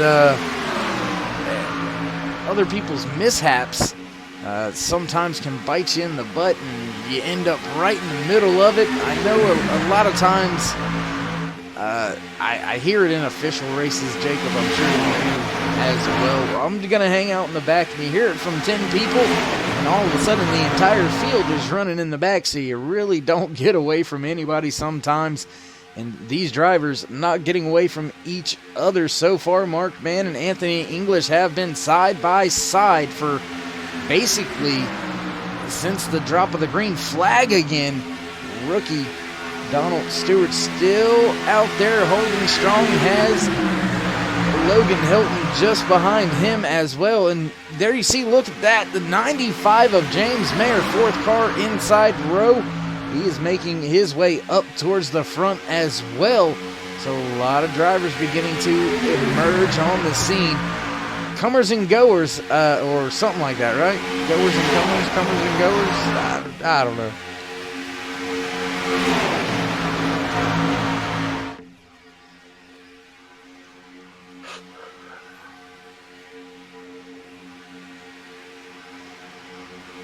I'm looking at that top line. It's definitely the one to be in. It's proved that throughout season, but just tonight alone, it stayed a little bit more compacted and together than that inside line. I mean, just looking at the names in that inside line, I mean, you got Mark Vega, the defending champ, and other names to go with it. I'm like, if you guys can get it together, you could probably make a little bit more room and change some spots pretty easily. Yeah, and I'm noticing too with that outside lane, Jacob, it looks like a few cars, they start to wiggle a little bit, especially on exit. There you see the two rookies peeking out, looking to possibly put Anthony English in the sucker hole in the middle all by himself. They're going to stay just behind him, but that outside lane, they're getting such big runs on each other that they're having to almost use evasive action, but they're able to maintain it and keep it going and wound up. That outside lane still not prevailing just yet, still neck and neck down the back stretch as we work lap 68.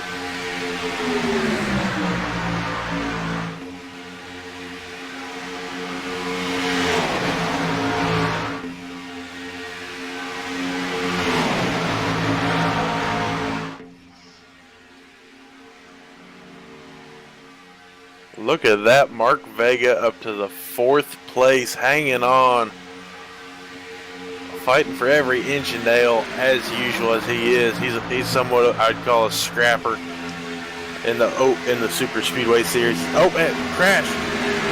Vega in the grass. They keep it together. Nope, never mind. He goes around, and so does the rookie.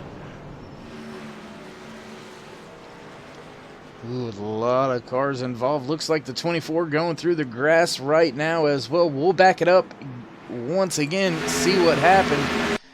And it looks like maybe the rookie, the 78 of Donald Stewart, looks like he may got a little bit loose here. We'll wait and get some confirmation from the video evidence here. Let's see what happened.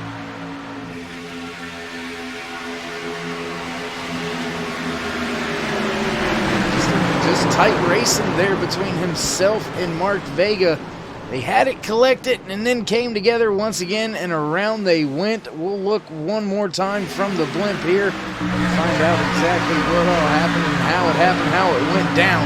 Nonetheless, Vega and Stewart involved in your latest caution. And you hate to see that too, because it's just close racing. Nobody's really at fault. It's just, hey, I want that spot and I want it too. Yeah, and for a lot of people out there watching that don't know how these cars react, I mean, every little bit of air affects these cars, and sometimes you can get just a little too close and it kind of sucks you right into the other car, and there's not much you can do about it except hold on and go for the ride. What I did see right there, though, during that replay, the 95 of James Mayer, he almost was cleared and then ended up getting caught in the driver's side door. That spun him around. He's going to have some damage. Not sure it's going to be too significant, but with only 25 laps left to go, what do you do? Do you fix it and hope for another caution, or do you go ahead and burn that fast repair? I guess it would depend how long of damage you got and how bad it is. If it's a couple seconds, patch it up, throw it out there, and then, I mean, you got another 24, 23 laps coming. So I am bound and determined there's going to be another accident. Well, if it's anything like some of the other stage ends and some of the end of races that we are accustomed to here on OP Racing, you can be assured action is not going to be something that we are short on. It's going to be at a premium in overload. I believe Mark Mann going to get off of pit road first. However, that 82 of Daniel Harrington, he just went down pit lane, never actually stopped in his box. So possibly deciding to stay out and run it just a little bit further. We'll have to wait and see if he comes back down pit road this time by while we're under caution. And got a minute to talk to you. Did we ever get the confirmation about stage number 2? I am still waiting on a confirmation at this time, but our officials of the OP Superspeedway Network are very busy, and I do not want to bother them at this time, but I know they're working hard to get that under review and figure out who's who. But looking at our comments from our fans here, got a question: is tire wear a factor at this track? And yes, believe it or not, under green flag stops mainly. On green flags, if you take 2, you'll be squirreling the whole way coming out of the pit road and around turn 1. But under caution, take 4, no matter what. It's going to give you that little bit of handling and even maneuverability when it comes to dodging cars or taking it down the grass there. And yeah, that's the interesting factor too about the tire wear that you were stating there, is it's not so much that it affects you when you're up to speed. It does come into play and affect you a lot more when you are getting on and off of pit road on either 2 tires or old tires. Very easy to light them up, spinning out. So the tire wear factor is I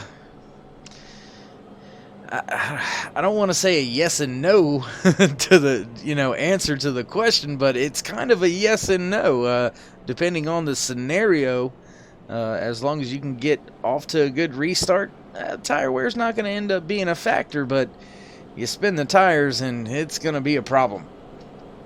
Oh yeah, spin tires, even on a restart, that is definitely the last place you want to be. I'm guilty of that a couple times at various tracks in the official series, but it's not a good time, I can tell you that.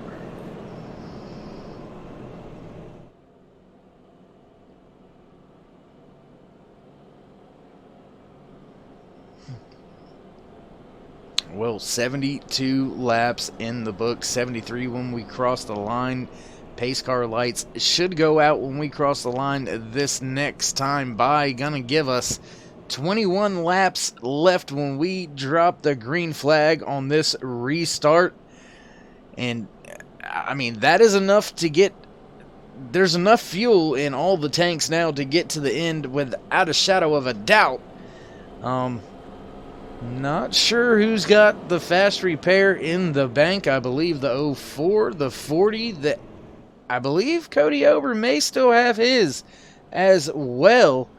Rookie sensation out there. Much love in the chat. Logan, the Kid Hilton. He finds himself in a great spot as well, sitting in 4th. Dave Hunt, another rookie, 53 yellow machine. There you see him up near the top of the track. He is in the 5th position. He's sitting nice and pretty as we are getting close to the end of this thing. And, man, there ain't no telling, man. I wish I could predict just one of the ends of this race, but I promise you, anything I can come up with, these guys are going to top it. Oh, absolutely. And I just did get confirmation from the OP Superspeedway staff that Mark Mann won Stage 2. So it looks like he may be able to sweep the stages and the race. I don't know of anybody doing that in OP history, so I'm sure he would like to punch his ticket as being the first one to do it, and in the first race of the season. Well, talk about, forgive the language if you would, talk about a hell of a start to the season. Walking out onto the track, jumping in your car, getting stage win number 1, stage win number 2, walking away with the race win, slotting yourself into the chase from the word go this season. I mean, what better way could you start off? I mean, I say what better way, but there is no better way. No, and it sets the tone for the rest of the season, too. I mean, you're saying, hey, I got this in the bag. Don't even need to worry about it. I can go out, have fun, build up those stage points, get that buffer up for when it comes chase time, and you'll be set to go.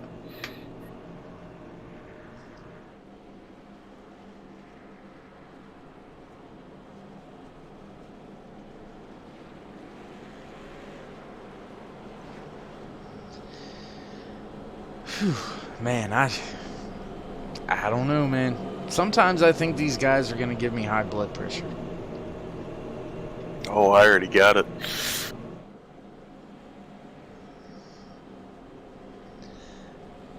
All right, gonna look through the timing and scoring real quick. Looks like no more added cleanup is needed. Still have 26 cars out there running on track out of the 28 that started tonight's race.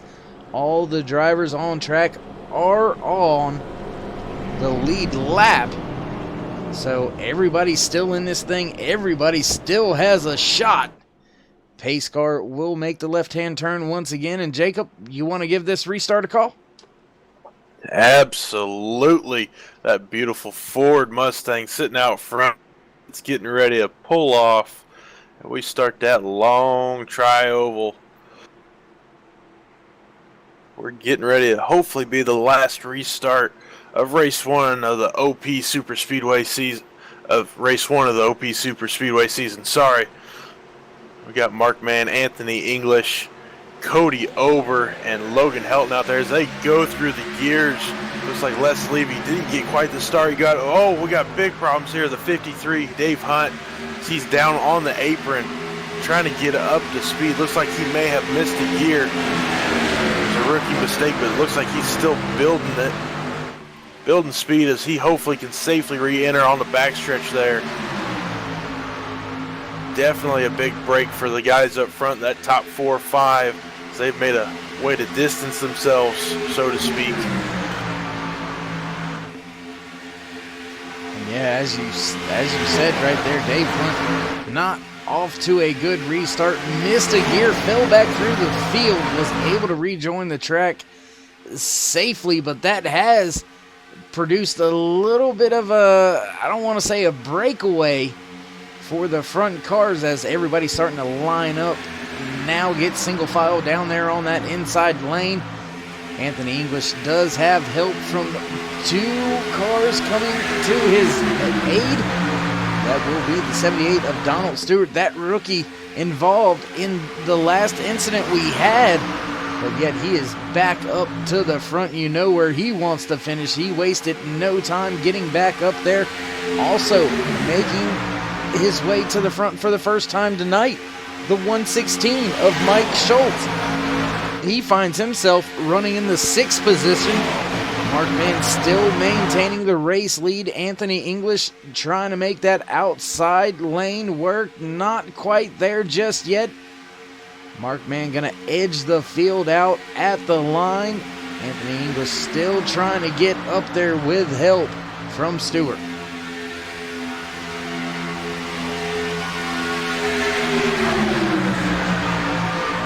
Looking a little bit more back there. Look at that, Ernie Williams and Les Levy running in the top 10. We haven't said much about them all night long, let alone Ernie sitting back there in the back coming out of retirement. He's definitely got something to prove, but he's just waiting on that time to pounce. Knowing Ernie, he knows how to pounce there at the end of the race. Just outside of the top 10 there, Jacob, the Richard Petty is what someone coined him of OP Superspeedway Racing last season. Rick Seabrands, man, you had mentioned earlier, now he's being shown in the 13th position, but he is right there knocking on the door, as well as it looks like Tristan Walker decides to go 3 wide. Doesn't have any help with him just yet, as the 50 is just not close enough to get to him. Sean McCarrick trying to, oh, big crash up front. Oh, the leader, Mark Mann. And wow, there's a lot of torn up cars. We'll take another look at this one.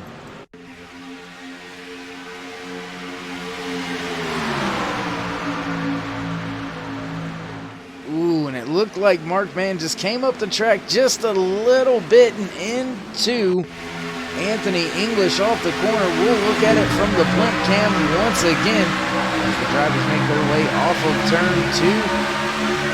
Mark Mann just moves up just slightly and right in to Anthony English. Tristan Walker caught up. Looks like Sean McCarrick, oh my goodness, tried to get it woed up. Minimal contact, but contact nonetheless. And that's going to put us under caution once again here at Talladega Superspeedway with 17 laps left to go.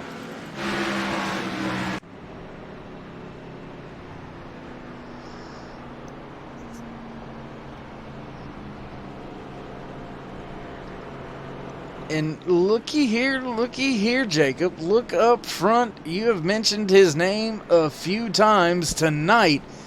Man, leading this race now, none other than that 8 of Cody Ober. So you've had your eye on him, and what do you know? Right there at the front, he is. Yeah, knowing Cody, he, not to give him some bad luck, knock on wood, but a couple of seasons ago, he almost had the championship wrapped up. What a late caution said otherwise, but just looking at the top 2 there, you got some very, very talented people as Cody Ober. Nope. Yeah, Cody is going to come down, lead most of the field down pit road at least. Looks like he has taken Ernie Williams down with him and some other veterans of the sport. No, looking to take that last minute pit stop. Definitely be safe on fuel, but that little extra drivability with the tires is definitely going to help this late in the race. Yeah, and as I'm watching the timing and scoring, Jacob, looks like there was a lot of drivers hitting pit road this time. More than half of the field, I believe it's going to be closer to about 15, 16 cars coming down pit road after all here on this latest caution. And I don't know. You see your race leader, rookie sensation Logan the Kid Hilton down there running on the apron. Wonder if that's to actually save gas.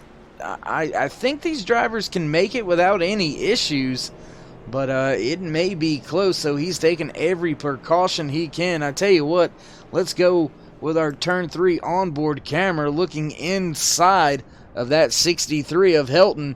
And I like the blue. I like that Carolina blue on him. What do you say? Personally, I'm a Tide fan, but we can stick with the Carolina blue this time. Well, you know me, Jacob. It's roll Tide till I die, but, we ain't no good in basketball. No, oh, man, let's not talk about basketball season.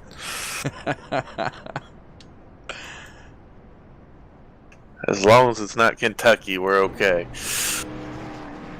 Well, it's a saying down here in North Carolina, Jacob. You know why the sky's blue? Why is that? Because God is a Heels fan. If you go outside on a great Sunday afternoon here in North Carolina, even in the western mountains of North Carolina, you look up at the sky, man, that is the prettiest Carolina blue you can ever see. And so, I mean, God, he must be a Tar Heels fan. I gotta agree with that. I did a little trip down to North and South Carolina this summer. But yeah, it's very pretty down there. Can't say anything wrong about. I wish I could live down there. I'm stuck in cold Indiana right now. Ooh-wee. Yeah, cold is like 50 for us. Hey, it warmed up. It was 45 today. Top 5, though, Jacob, looks a little bit something like this. Rookie Logan Hilton sitting on top of the leaderboard. 116 of Mike Schultz in second. Third place, the 62 of Les Levy. Fourth place, the 52 of Randall Cobb. And what do you know? Richard Petty himself, Rick Seabrands in his 4 machine, rounds out that top 5. And, man, I guess having the experience has paid off for Seabrands, because he's been kind of just hanging out all race long. But when it's time to hit the clock, he is up there at the front. He is, I guess you could say, he is clocked in and ready to go to work. Now, my biggest question is for Mr. Helton, where does he want to restart? Does he want to have a rookie behind him? Or does he want to have somebody a little bit more experienced like Les Levy on this restart? What do you think, Dave? Which would you go with? Man, I don't know. I don't know which way I'd rather go. I know I'd rather have the inside because it's a shorter distance. It's easier to protect. But as we've seen all race long, drivers have been utilizing that middle lane, the outside lane, to gain the momentum and make the pass. So I don't know. I'd like the inside. That way, if I do get past, I may be able to pull that maneuver before the end of the race. But something about my gut tells me to pick that outside lane regardless of who's behind me. So, yeah, and that's a tough decision to put on a rookie's shoulders. And given the rookie a little bit of time, a little bit of space out there tonight, was thinking about going into the cockpit with him and talking to him, but we'll let him focus on the task at hand, his first race out here with the OP Superspeedway Series. So we'll let him deal with the job that he has on his hands at this point in time, and maybe we can talk to him at the end of the race. Yeah, that sounds like a grand plan there. I've been looking at it back in 18th, actually. Mark Mann, I just went and check on him after that hard hit he had that last caution. Looks like he had a fast repair and he's got a clean car. That's a long trip back, but you know what? I think he might have something done. Old Dirty Harry might have one shot left. Yeah, looking back here with Mark Mann, and it looks like Anthony English also had a fast repair in hand, and he was able to use that as well. Few cars out there with some dents and dings on it, but most of the field looks like they're crisp and clean, ready to go when we go back green flag racing. We will have 13 laps when we take the green flag this time, and will it be enough to get to the end? Will we see that caution fly one more time?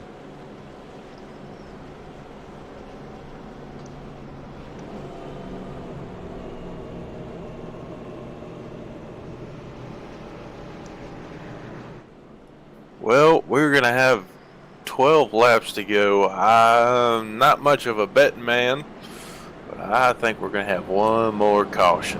What about you, Dave? I want to see this thing go green to the end. I mean, the possibility of a caution is looming in the air, especially this late in the race, coming to the end of the race. So it's going to be all take, no give from all of these drivers out there. But I think we can expect one, but I would rather not see one. Oh, absolutely. Green flag racing is the best racing.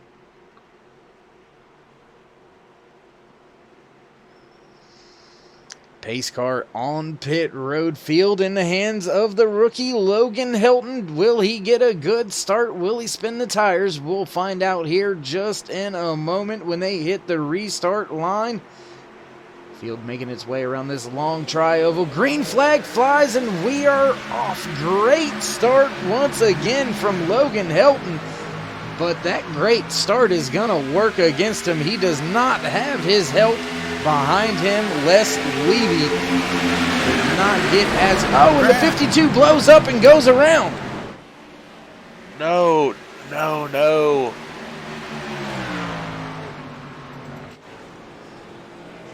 And that is going to wad up quite a few cars. Looks like Mark Vega, Cody Ober also caught up in that. Let's look again, catching the back end of it. We'll go back a little bit further here on the restart. There you see him. He's going up the speed. May have missed third gear. Not quite sure. Just looks like the engine pops right about here. And that just stacks the field up behind him.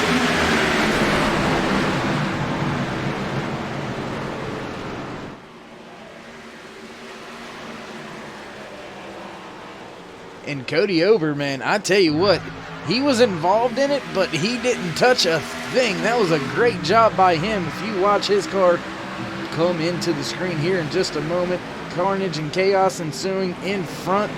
There you see Ober on the brakes hard, almost into the outside wall, almost into Chase Berry, and then pulls it to a stop down there in the grass. Man, that was very, very close for Ober, as we are under caution once again here from Talladega Superspeedway. And I'll go ahead and throw you the caution information just for giggles. There you see it right there. Caution info being brought to you by none other than OP Racing on iRacing.com, world's #1 racing simulator. 7 cautions out there tonight. 6 of them have been for on-track incidents, 1 for a stage end. We have had 26 different leaders out here tonight. So, I mean, you said there was going to be another one, and there was. Will we get another one? Well, cautions read cautions, as Larry Mack says. But looking at that top 7, we got the rookie, then Mike Schultz, Les Levy, Rick Sebrands, Hunter Reynolds, and Dan Harrington and Aspen Belvian. I know this is probably going to change for the pit stops, but you've got 3 champions, in various series sitting in that top 7 that are getting at least 4 tires and fuel here. So they've got all they need to make that race-winning move. And if one thing has held true from last year to this year is my wonderful broadcasting curse, I called him out. Hunter Reynolds in the 26, and he has found himself in some trouble late in the race on pit road. Not sure if he has any more fast repairs. I'm trying to double check all of that right now as we speak, but it looks like Hunter came down pit road, back up and off of pit road. So yeah, I think he'll be okay. Now my question is for Logan is, what kind of auxiliary fuel tank is he running? Because I don't think he's pitted in a while. Now, granted, we've had a lot of caution laps in here, but he's got to be betting it real close here. Quite honestly, I don't blame him. First season in here, first race, you got to play it big, but you also got to say, hey, oh crap, when am I going to run out? Very, very true. With 11 laps to go, it looks like Hilton has been out there for about 14 laps. Not sure what the green flag laps are on this stint for him, so maybe he's able to save a little bit more fuel to make it happen. But normally, 24 to 25 laps on a fuel run is stretching it pretty close, and he is right there knocking on the doors of those numbers.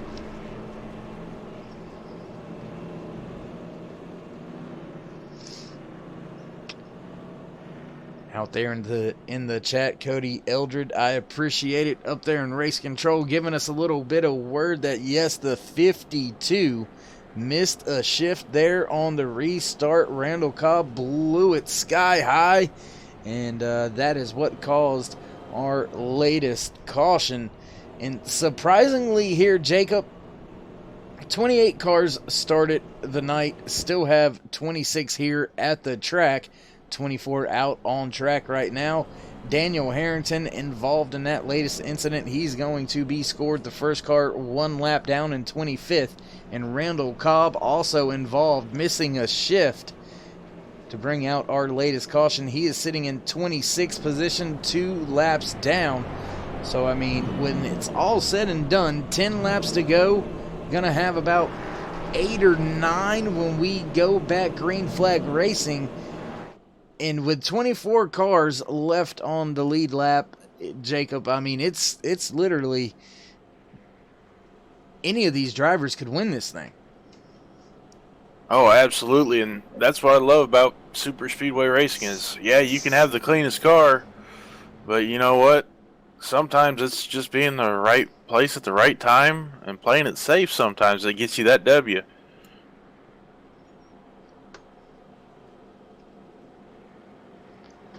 I tell you, I know someone who really wants to get that W, and that is the rookie leading the field.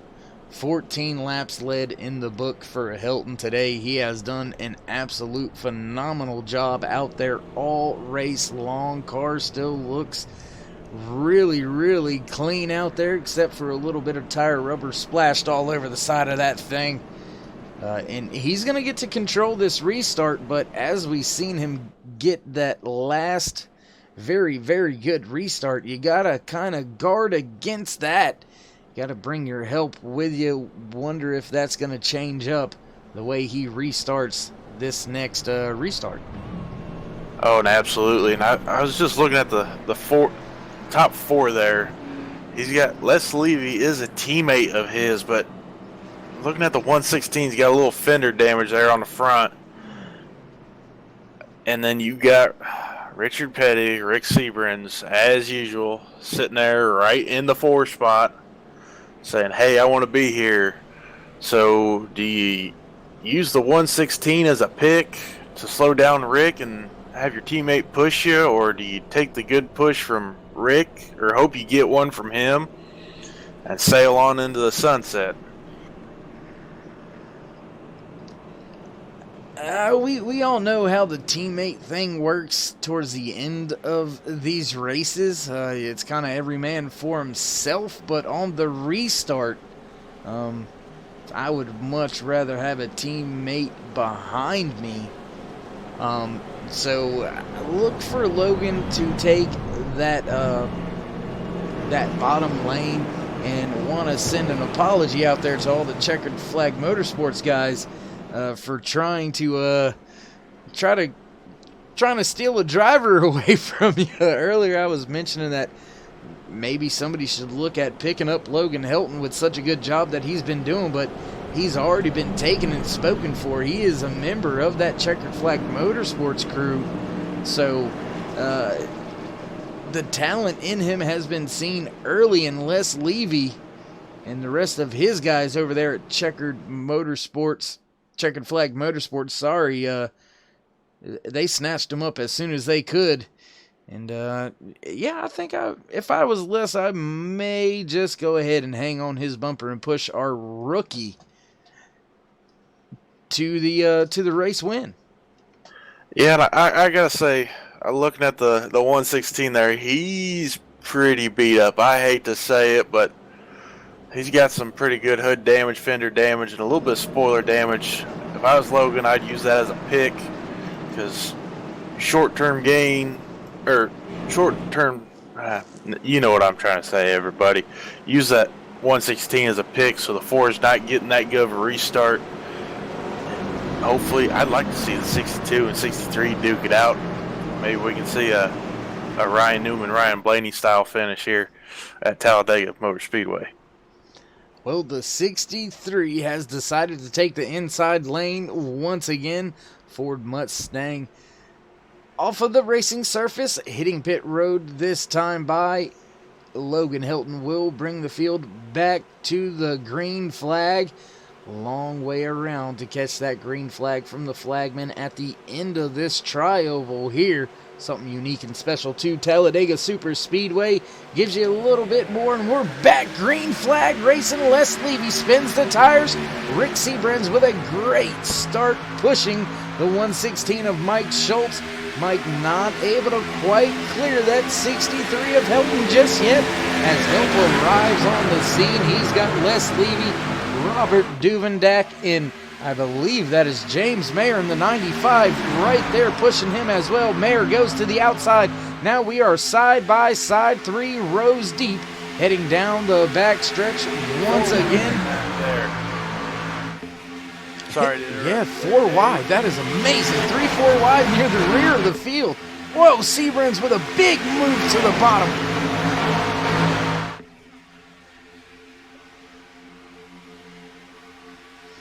They're hanging Mike Schultz out to dry, as I kind of expected there with that damage. You see Les Levy up towards the top. Hopefully they're going to try to control both lanes to maybe get a checkered flag 1-2, but I know I'm talking way out there.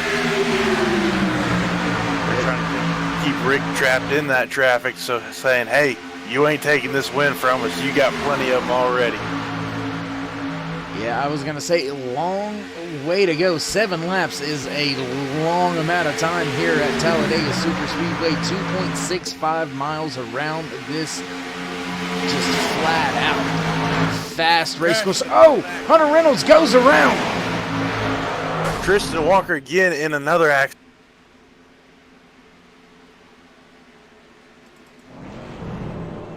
And Hunter Reynolds' machine has the front ripped off of it once again. Let's back it up and take a look at what happened.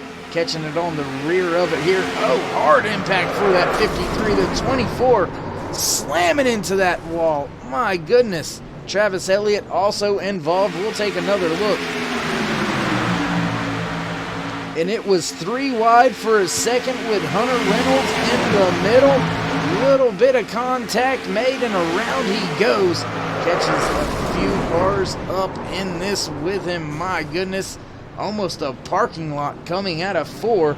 Let's back it up one more time. Take one more look.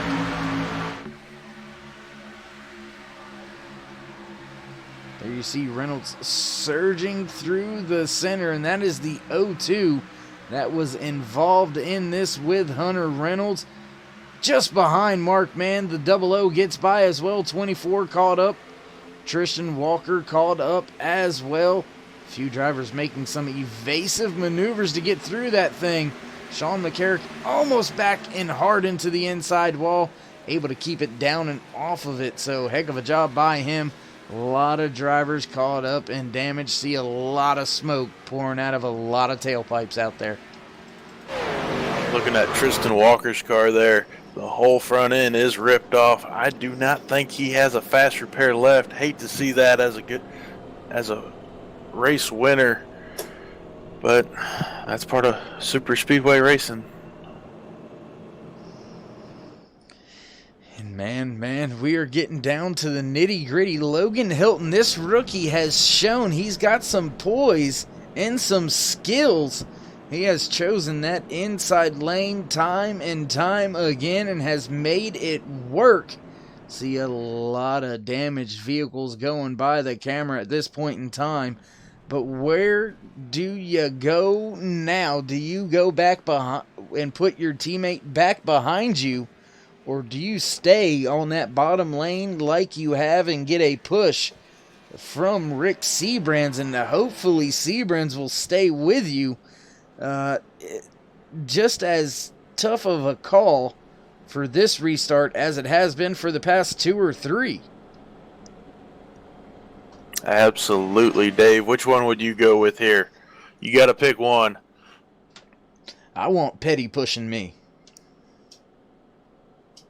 I got to say the same thing, because I know Duvendak and Les, they're all, well, top 4, they're all hungry for a win. But also, let's take a little look back in places 5 through 8. You know, these top 4, if they wreck out, James Mayer, Chase Berry, 2-time stage winner Mark Mann, all right there saying, hey, we can get down if we need to here. And I mean, regardless of what happens here tonight, Jacob, Logan Hilton has got nothing to hang his head about. Should he not walk away with the race win? I mean, he has absolutely driven his butt off all race long. I believe one of the only drivers to not have any type of incident all race long. He has been up there at the front, battling for the race lead, led the second most laps of the race. Nobody's going to be able to take that away from him either. Mark Mann has led the most laps with 50 here tonight. But Hilton looking at leading upwards of 20 laps in his very first race with OP Racing Superspeedway Series. So nothing to be ashamed or disappointed at it should he not walk away with the race win. Obviously, that is what he wants to do, but we're going to have to wait and see if that happens. And, I mean, do you think this is going to be a green-white checkered? It may end up being one. Your guess is as good as mine is at officiating, but I hate to bring it up again, but what's this auxiliary tank that Logan's running? I mean, he's got to have, once again, we haven't had a whole lot of green flag laps, but he's got to be cutting it close. Very, very close. I mean, every lap under caution is helping him get closer to the goal of finishing this thing with fuel in the tank. Should we go green from here to the end of it, I'm not sure he's going to have much fuel for much of a burnout or celebration. But I wouldn't be worried about the fuel. I'd be worried about celebrating. So it may end up working out. 21 laps into this fuel run and stint for your race leader, Logan Hilton, with at least, looking like at least 2 more laps at speed. So it's going to be close whether he makes it or not. That thing may stumble down the backstretch or through the final turn. As you see him now utilizing that apron, trying to make the distance around this huge track even shorter. But what will Robert Duvendak do? Duvendak, as you were mentioning, a series champion here in OP Racing, won the Icebreaker Series, if I'm remembering correctly, in the trucks that OP Racing has. So, proven champions up there up front. Rick Seabrand's right there as well. Mark Mann, leader of a ton of laps, also up in the mix inside the top 10. So, a lot of things could get shaken up here on this final restart, Jacob. Oh, absolutely. Last restart. Hopefully this race, I'd really like to see it end under green, but I mean, I'm a little nervous here. I don't know who's going to win it.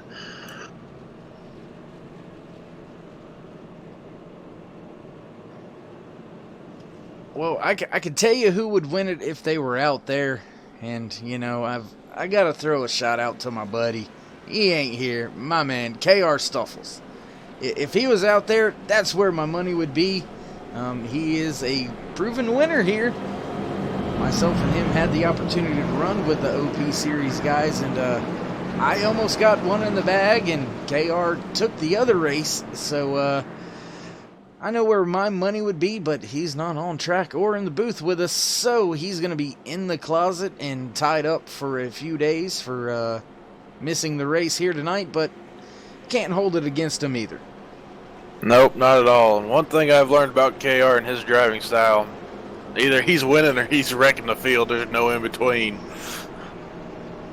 And I tell you what, looking over here at the YouTube side on the live chat, man, Logan Hilton, if there was a most popular driver award for each race, he would definitely get it tonight, as the majority of the comments have been about him or asking what could he do and trying to work strategies out from a few of our viewers. And man, he's got a ton of help, ton of support out there tonight. And I mean, I'd like to see the rookie shine here. Oh, absolutely. And I'm looking at who is commenting. And look at that, Mr. Jimmy Crow. Long time no hear from you, man. But I gotta say, man, he is easily one of the best. I'm gonna say easily one of the best super speedway racers out there on iRacing. And he's given the rookie some help, and I gotta say, that's gonna be a lot of help having a little whisper in your ear.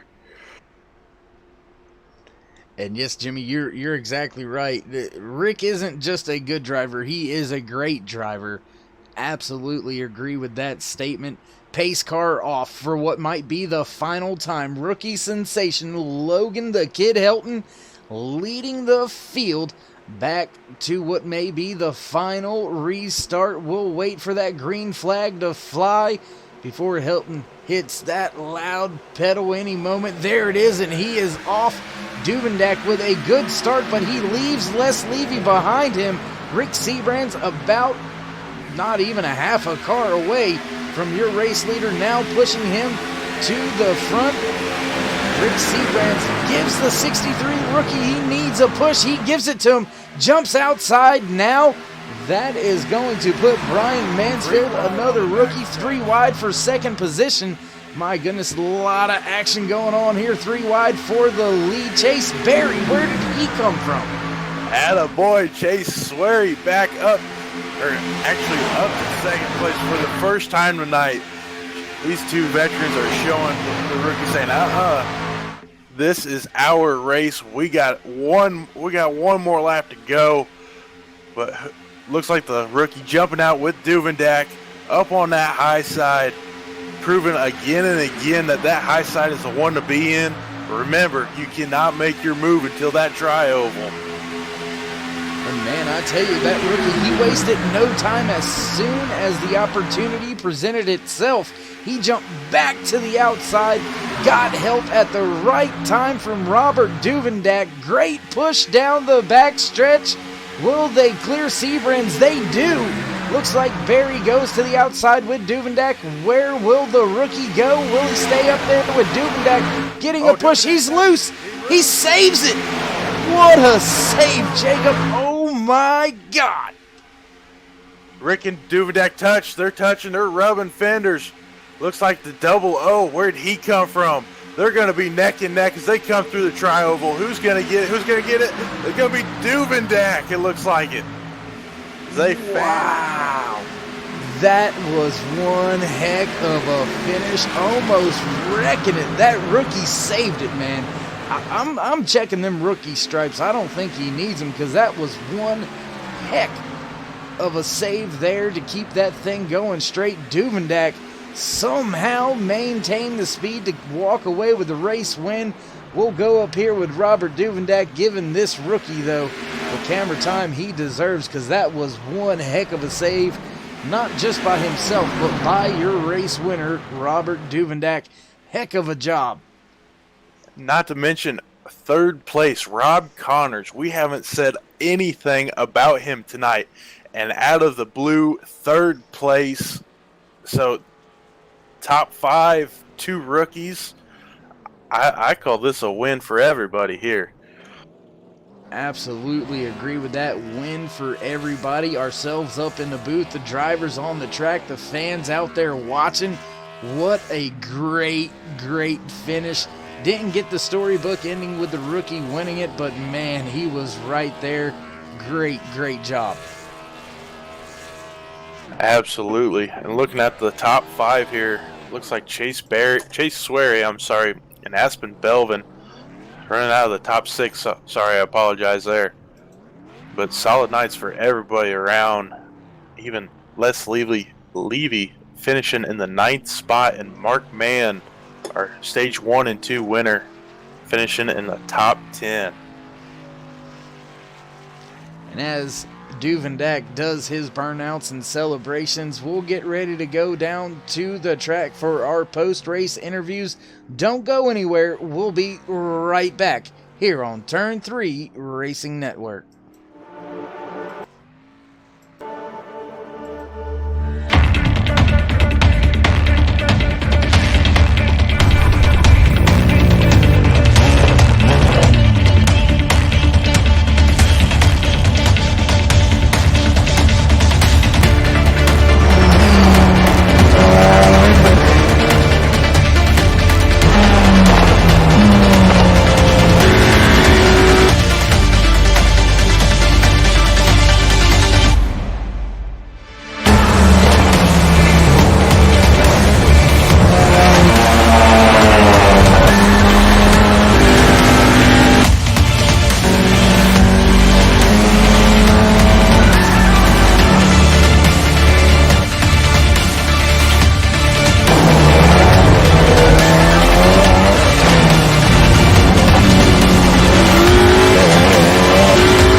Thanks for staying with us. Post-race driver interviews are ready to begin on screen.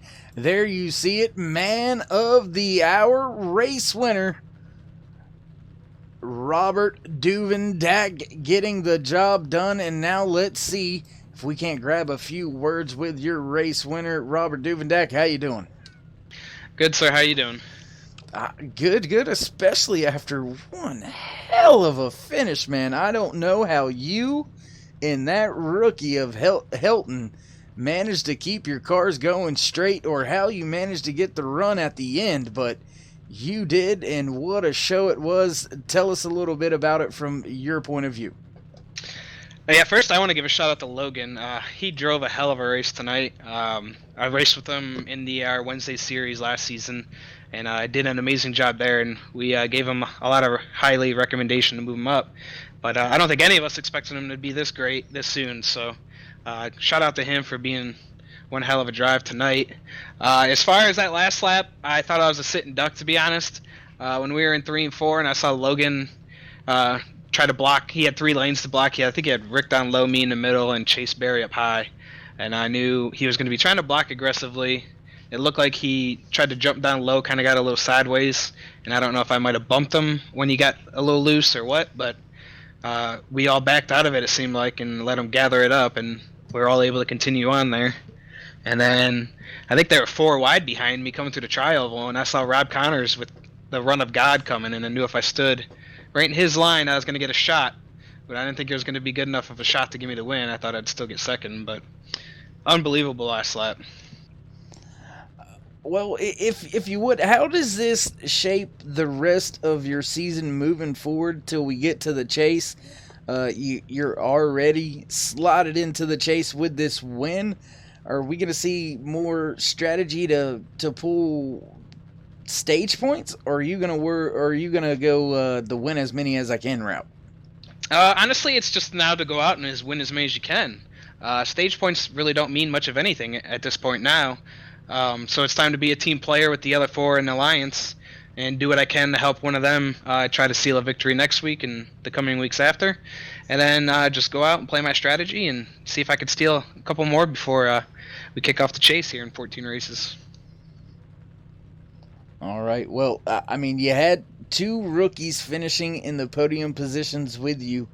Do you have to worry about this class of rookies coming in this year more so than any of the other ones, or what's your thoughts on the rookie class from what you've seen tonight?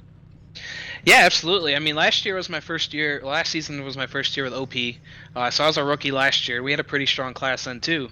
And then this year, I know a lot of these rookies from racing with them in the Wednesdays and Saturday series, and a lot of them came highly recommended to get moved up here to Monday. So, well, we knew coming into the season that our rookie class was going to be strong, and they were going to be up there at the front every race. And I mean, I can't say enough about how amazing Logan was tonight. And I mean, Rob even coming in there and getting a podium at the end, played it smart all night, avoided all the madness. Here he is sitting third. So I think our rookies we're gonna have to look out for him this season. All right. Well, Robert, man, great job, great finish, great win. Way to start off the season. Before we let you go and enjoy your win and all the festivities and celebrations that you got waiting on you, want to give any shout outs, thank yous, love yous, I do's to anybody out there watching?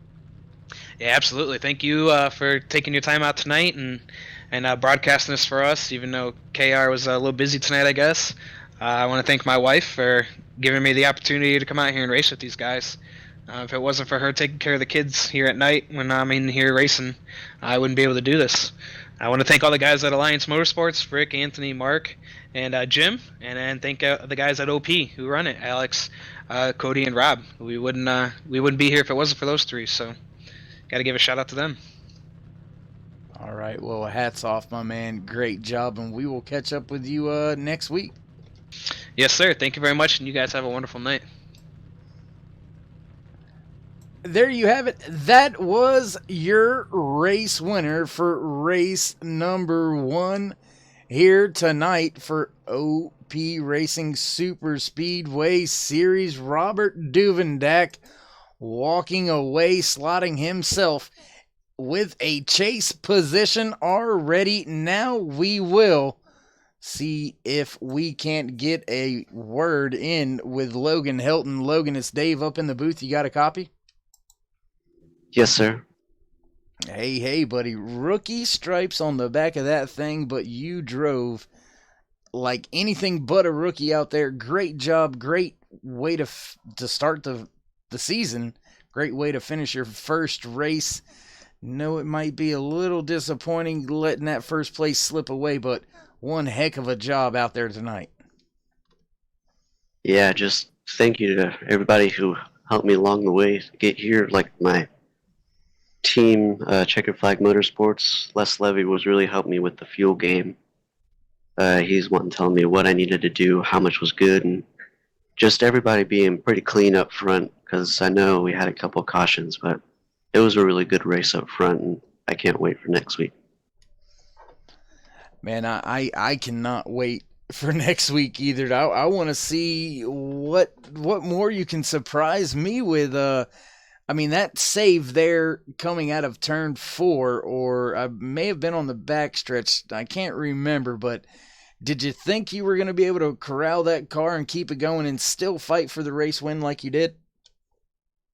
Well, whenever I first felt the car get loose, and then I had to make the first turn, like to keep it under control, I was already getting ready to press the button to say, sorry guys for the wreck, so...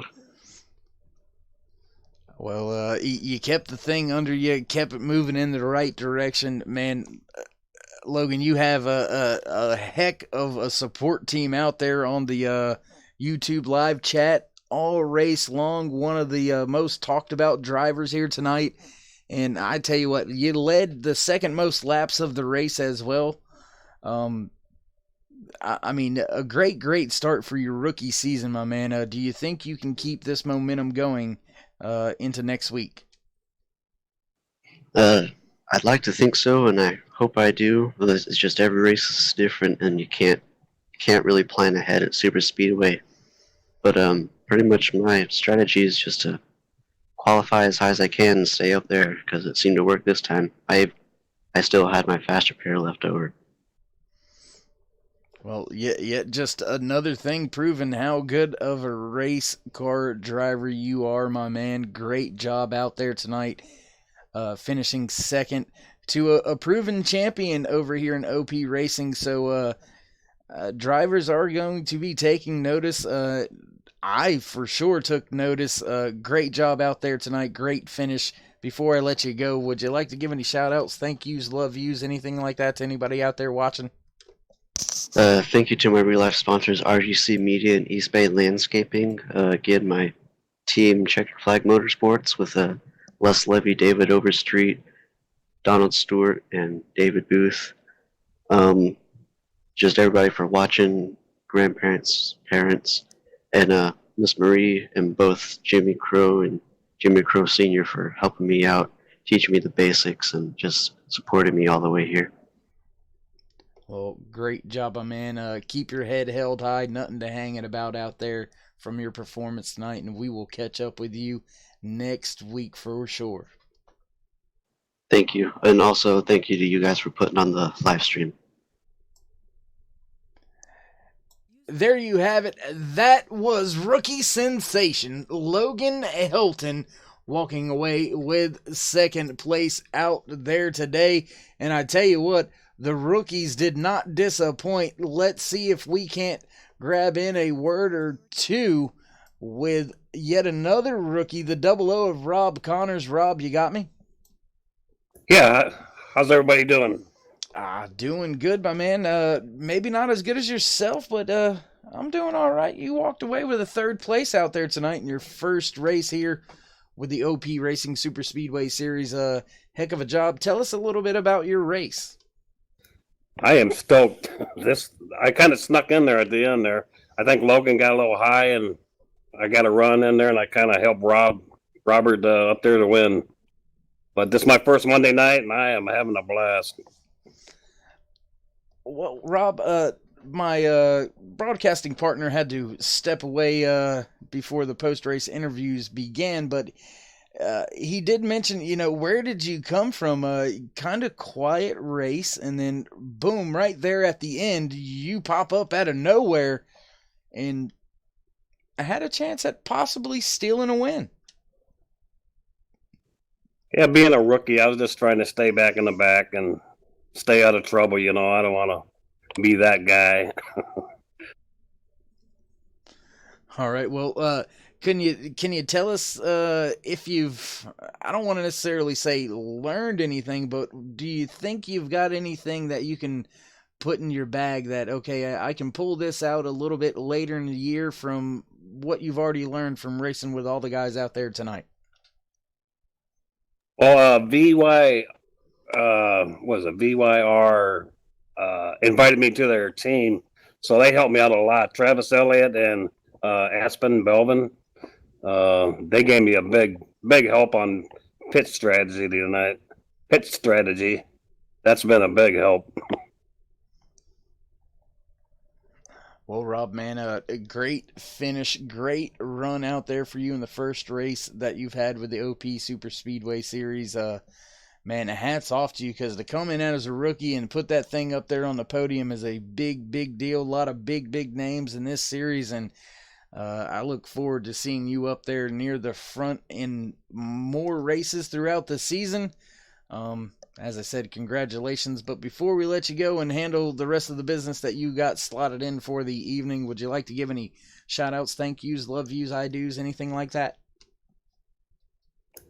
Just thank you to Elliot and Belvin for, inviting me to their team and helping me out with pit strategy tonight. That was a big part for me tonight, I think. All right, man. Well, we will catch up with you next time on track. All right. Thank you very much. That's kind of new to me being interviewed, so maybe I'll have something to say next time. No worries, my man. All right, buddy. Take care.